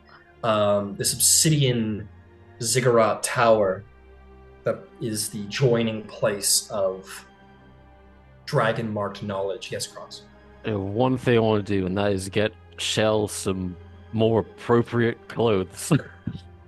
Fair enough. Can't be looking like that. You don't like my slick jacket? Oh, I think it looks great. It's just the flesh will hate it. That was kind of what I was going for. Yeah, well, unfortunately, you have to guard someone important in the society, so they'll look the part. So you'll need a nice cloak, maybe really, depending on if even the others will tolerate your very presence. We'll need to get you a proper uniform of some kind. But A for uniform? Like a Karnathi uniform? I wouldn't go that far. Just something that denotes you as not just a bodyguard, but the bodyguard of someone worth guarding. Kind of groans a little bit. I know. I know. But you do find, I'll say that you guys walk for a bit as he doesn't have any interest in dealing with like fleshborn. You're like he's kind of like I don't want to say like a little kid, but he kind of nags you a little bit. He's like, must we deal with fleshborn? We have to deal with your associates. Must we buy from fleshborn businesses? And if you wish, eventually you will find your way to a tailor, the Ear Elastral Clothiers, which is run by someone fleshborn, but they do have a warforged working there. And Shell and you could like speak to this. Sort of the proprietor goes, welcome to my shop. It is, and you guys just kind of walk by him and go talk to his employee. Pretty much. Yeah, and he's like, perhaps you would wish to like. Yeah. Both of you just like robot death stare, and they're like, okay. And you speak to the Warforged. This just kind of like basic unit isn't armored. Yeah. Yeah, and we'll supply you guys with what you need. He'll supply the coin necessary for his new outfit. To make that simple. And yeah, you supply him with like basic traveler's clothes, like sort of like a nondescript mercenary-esque Karnathi styled outfit with like a cloak and hood. So it still serves for his needs for discretion, but looks a little more the Karnathi part. Yeah, no Karnathi insignias or anything, but just the same cultural styles. And he puts his leather jacket in his bag, puts it in there. Wonderful, look the part. Look the part. Are you sure there's no one you need killing? No one at all. I mean, hell, if things go south when we get back, there might be a lot of people. But it shouldn't come to that. We're the house of diplomacy. Nothing else, we can talk things out. Truly, your position is terrible. The only position worse than mine is yours, it seems.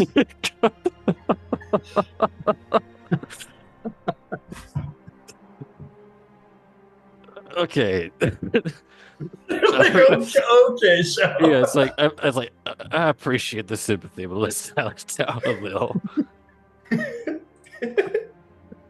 You keep telling me that I'm gonna start to really get down in the dumps, and I have to be all upbeat sometime tomorrow, today, to be an auctioneer. Very well. And yeah, you guys continue your day. I will.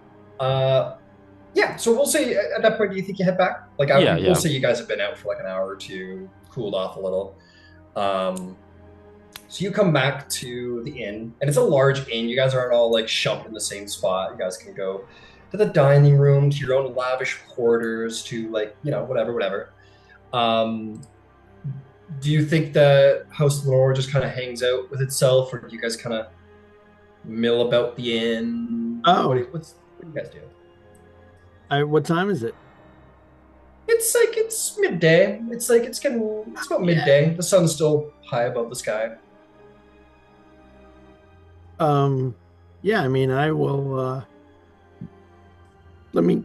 if we have the rest of the day free, and we haven't been introduced to our bidders yet, then I will take Sarath back to my room, and I'll say, have you ever been to Karth before?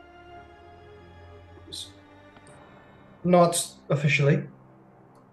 All right. Well, then let's get dressed and go see it, shall we? All right. And I will go ahead and don my Jasper Mills identity. All right, you do so. Sarath is not quite the master of identities that you are. He's good at looking discreet, but other than that, he's not on your level, but he does it regardless, and you guys kind of go out into the streets. And you see the same things that the Viceroy has seen. And yeah, you make your way out there. Let's see, what do you see? Very quickly, you make your way into, and you'll notice that this is like a multi-height structured city. It's built onto like this riverside, like mountain, for all intents and purposes. You have to excuse the reference, but very sort of like Greek-styled city where there's like the sort of Acropolis. Sort of the structure of the militant city is built onto the side of the mountain. So you guys are on basically a cliffside, and as you make your way through the city, you could move down into the lower city, you could move up into the higher city. Where are you headed? Do you want to upper city, lower city, this particular tier? Yeah, we're probably going into lower city, whatever looks a little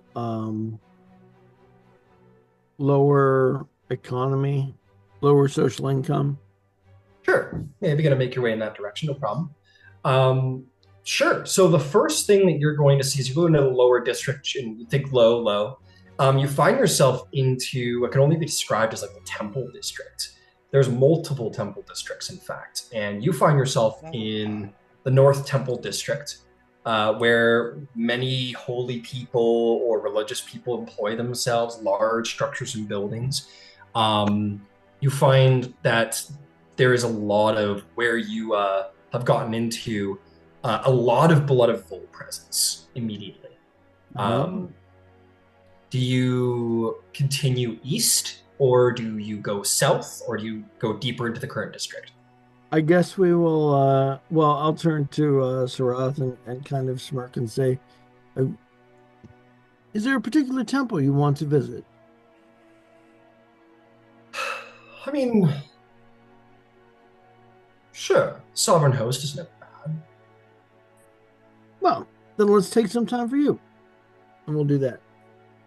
I didn't know I get time for me. That's cool. He does a lot for me, so. Cool. You guys make your way down the street to see this massive cathedral, like truly awe-inspiringly large cathedral. This is very like the Duomo in Florence, just this massive, almost basilica style cathedral, where it is indeed dedicated to the sovereign host, this holy place. You enter within the high domed, massive building structure that could be the home to one of the gods themselves within its interior. It is massive, but there's things that you notice, Holden. Um, you kind of look around. Make me a investigation check. Yep. Coming up. Oh, that's one of my good ones. 22. 22. This place, it's absolutely a holy place of the sovereign host. But you see, like, there are these alcoves where things are missing, a little empty. You see no apparent signs of it, but you do remember the national religion was the blood of folk. Yeah. And you look around, the place doesn't look quite as filled with idols of the sovereign host as you might have expected. You get the sense that this probably was a cathedral dedicated to the blood of Vol and is now being sanctified to the new religion and hasn't quite been filled in completely yet.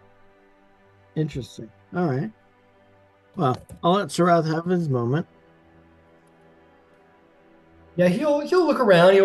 He's very quick about it. Doesn't get the sense that he's like a deeply religious person, but he like makes the quick offering, says a quick prayer. You guys aren't in there for longer than like 5 or 10 minutes. And he turns around and he says, "Well, thank you for that." Absolutely. Okay, now let's get back to work, shall we? All right. Where did you want to go in the city? Well, I guess let's keep our ears out for whatever happens to be going on. I honestly don't imagine it to be that interesting here as far as differences in spectrum of people go. But do tell me if you see an apothecary or any place that looks like it might sell something that it shouldn't be selling. Will do. So I'll tell you some of this. You walk around the city. Take like an hour or two to walk around the city. And I'll give you the major sites. So you've seen the temple. You maybe make your way south. You go through the embassy district. You go through the very high district of the High Crown district, a very affluent neighborhood. You continue onward into the East Court Civic District and find yourself viewing the massive skyscraping crown home fortress. It is a fortress palace of King Caius Urwinine III. It is their castle, and truly awe-inspiring. The Palace of Ondair is beautiful. It is big, but this is the military might of Karnath, and it represents it, and it daunts over the city. You continue onward, you go into the Academy District, you see many beautiful universities. You then find perhaps what you're looking for, what would be considered maybe perhaps a little bit more of the low quarter. You find the Caravan District, the industrial quarters, the slums. This is where the sort of the down and dank of the city lies. And as you're in there... So until now, the people have seemed relatively content, right? I mean, I'm getting kind of like an Eastern European vibe where, nobody's jubilant, but people feel safe and secure and confident in their way of life. Yes, exactly. And surprisingly so, even when you get into the lower district, like the slums and whatnot, despite their position in society, you get that same vibe where despite their living a little more lowly, more humbly, maybe struggle for food, you don't feel discontent from the people. You don't feel that there's that they're upset at their situation. Yeah. It's not like something you're probably ever really used to, because people tend to resist their place in life. But even as you see the lowliest people who live in hovels, they don't seem angry or discontent. Sure. Sure, maybe a little unhappy, but not angry at Right. their circumstance. In large, of course. It's a Yeah. generalization. Okay. Yeah. And in the end, I will give you what you're looking for. You said an apothecary. I think it's on your way back as you make your way through the Merchant Heights, the commercial district. Let's see here. I think you find your way to the Catalysts Guild, which is a components and items place, which deals in alchemy, herbalism, sort of craftsmen's raw materials, supplies, and craftsmanship and such like that. Sure. Yeah, and you kind of find your way in there, and there's definitely a series of people who would be considered apothecary, absolutely. All right. So I guess I'm looking for anything that I might know could be an active ingredient in any one of a number of toxins, I suppose, right? Doesn't necessarily have to be damage dealing or poisonous in that way. Just something that might alter the biological state in some way. Okay, I'll tell you what. Make me an investigation check to see if you can find someone willing to sell those things. Oh, again at 22. Same roll.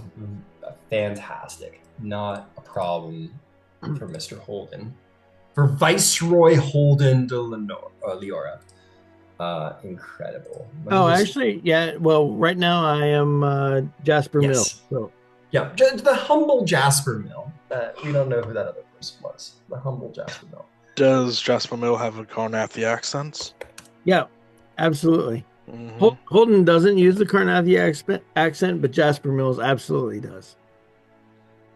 I think Sarath is highly impressed by how fluid and like excellent your accent is, and he puts one on as well. It's not like he could probably get away with it, but yours is like perfectly fluid, and he's a little intimidated by your skill at linguistics. Okay, you find what you're looking for to a certain level because you're new here. So you're looking for stuff that alters the body, not necessarily damages it. Let's see what we got here. So you're gonna find a couple. I'm gonna roll for your luck thing here.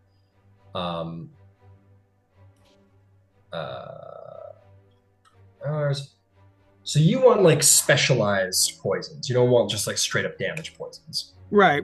Or I mean, it could be. Yeah. I mean, if it works for damage as well, but I don't want to draw any attention. So, something like if we're in a regular apothecary, things that can be used in like a sedative or a hallucinogen, or.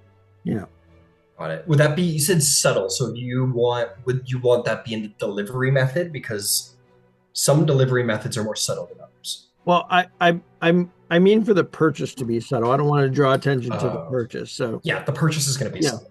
I don't want to walk up to the counter of the CVS with like 900 packages of Sudafed or whatever, right? I got it. Yeah. I per your investigation check, I'm assuming you find, and you've got thieves' cant and everything. I assume you find that person.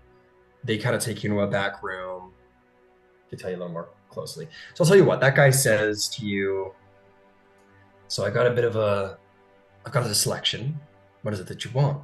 What are we in the market for, you gentlemen? Honestly, I'm just looking for anything that might be a little useful in altering states of mind. I work with a number of psychological patients, and some of them sometimes find themselves in difficult days. Anything that can maybe put them at ease, maybe change their mental state, their emotional state, that sort of thing. He'll go through a number of tinctures, and he pulls out one, and he says, I do have an essence of ether, which if the constitution isn't willing enough, it can poison someone into unconsciousness. As an example, an excellent sedative, very reliable. That's perfectly along the right line. Excellent. If you'd like to purchase an essence of ether, that would be 300 gold pieces. It's an inhaled potion, by the way. It is an airborne based delivery method. Oh, fantastic. All right, then, you know what? I think that will be absolutely satisfactory and plenty for today. Very good, then. Very, very good. And he will, he will sell that. Well, he'll give you a couple more really quick. He says, I have torpor. Well, I have torpor, which is an ingested-based poison. It must be combined with perhaps food or drink. And if done so, similarly, it will poison and incapacitate said person. So they will be conscious, but not necessarily able to do much of anything. Oh, interesting. Well, that certainly sounds like it's hopeful for staying physically violent patients. Exactly. And you're not a narc, are you? Like, you're gonna keep this quiet? Karth is a dangerous place to do this kind of work. No, and you did just ask me, and because you asked me, I have to say if I am. So no, I'm exactly. Not. You have to say you're a Karth soldier if I ask you. Okay. I do have let's see here, a contact-based oil of Tagit, which is very, very similar to the essence of ether, except it's a contact delivery method, and it's a little bit easier to resist. But you don't want that because you're apparently a discerning customer. The other one I do indeed possess a little bit of truth serum left, if that is something you're interested in. Oh, all right. Well, I must admit I'm running a little low on gold after the first purchase, but what do we have for the remaining, each of the remaining items? So the truth serum is, the common man will not resist it easily, but it's certainly someone with a more intense constitution should be able to deal with it rather easily. But should they fail, they can't knowingly speak a lie. Oh, sure. And what this is a finished serum. Indeed, a truth serum, 150 gold. It's ingested. So the good news is that the person might not necessarily be aware that it is happening until it's too late. You could at least get one question in, probably, before they are aware, and then they will start realizing the change. Oh, well, that is very fantastic indeed, isn't it? Some of my patients, as you can imagine, can be difficult to persuade to tell the truth of the horrors they may have suffered in the past. What the torpor? Tell me a little bit about the torpor and its cost. Indeed, the torpor. As I said, the torpor is ingested, and it takes a rather intense constitution to succeed it. But for quite a few hours, at least for, at most, well, maybe even a full day, who knows. But it poisons the person and makes them unable to do much of anything other than move in a faltering sort of manner.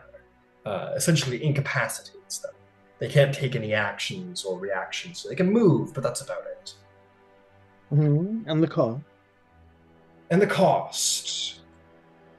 Torpor is 600 gold. Ah.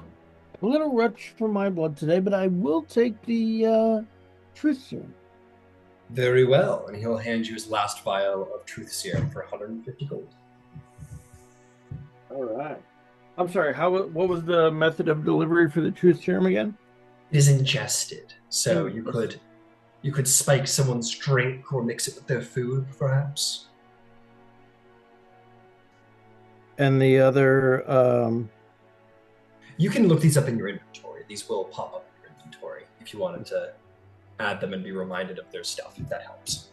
Yeah, well, I'm sorry, what was the other thing that I purchased for the three? Purchased Essence of Ether and Truth Serum, I believe. Essence of Ether, okay. Cool. All right, perfect. Thank you very much. You've been very helpful. Good, yes, and you know, don't tell your friends. Yeah. Well, were I to be so lucky as to have any friends, I can assure you they would not know any of my personal information. Good. And with that, you set out a little bit more wealthy in the way of, shall we say, liquids and gases, I guess. And we'll say as the party comes together back at the inn, that is where you would see your House of Yarland member who would have returned rather quickly. In fact, I think he would have returned before Cross or Holden got back to speak of his findings. But we will review those findings, and if anyone else wanted to go out for a little tour, we'll handle that next session. But we will end the session there. I'm sorry, I didn't realize what time it was. I apologize. No, it's all good. It's all good. It's all good. But we're gonna end the session there, and thank you everybody for the game, and it was an interesting session, and I'm glad we all. I don't know, it's cool. The Nice drama is good. Nice boring session where nothing happened. Where we all talked and did nothing.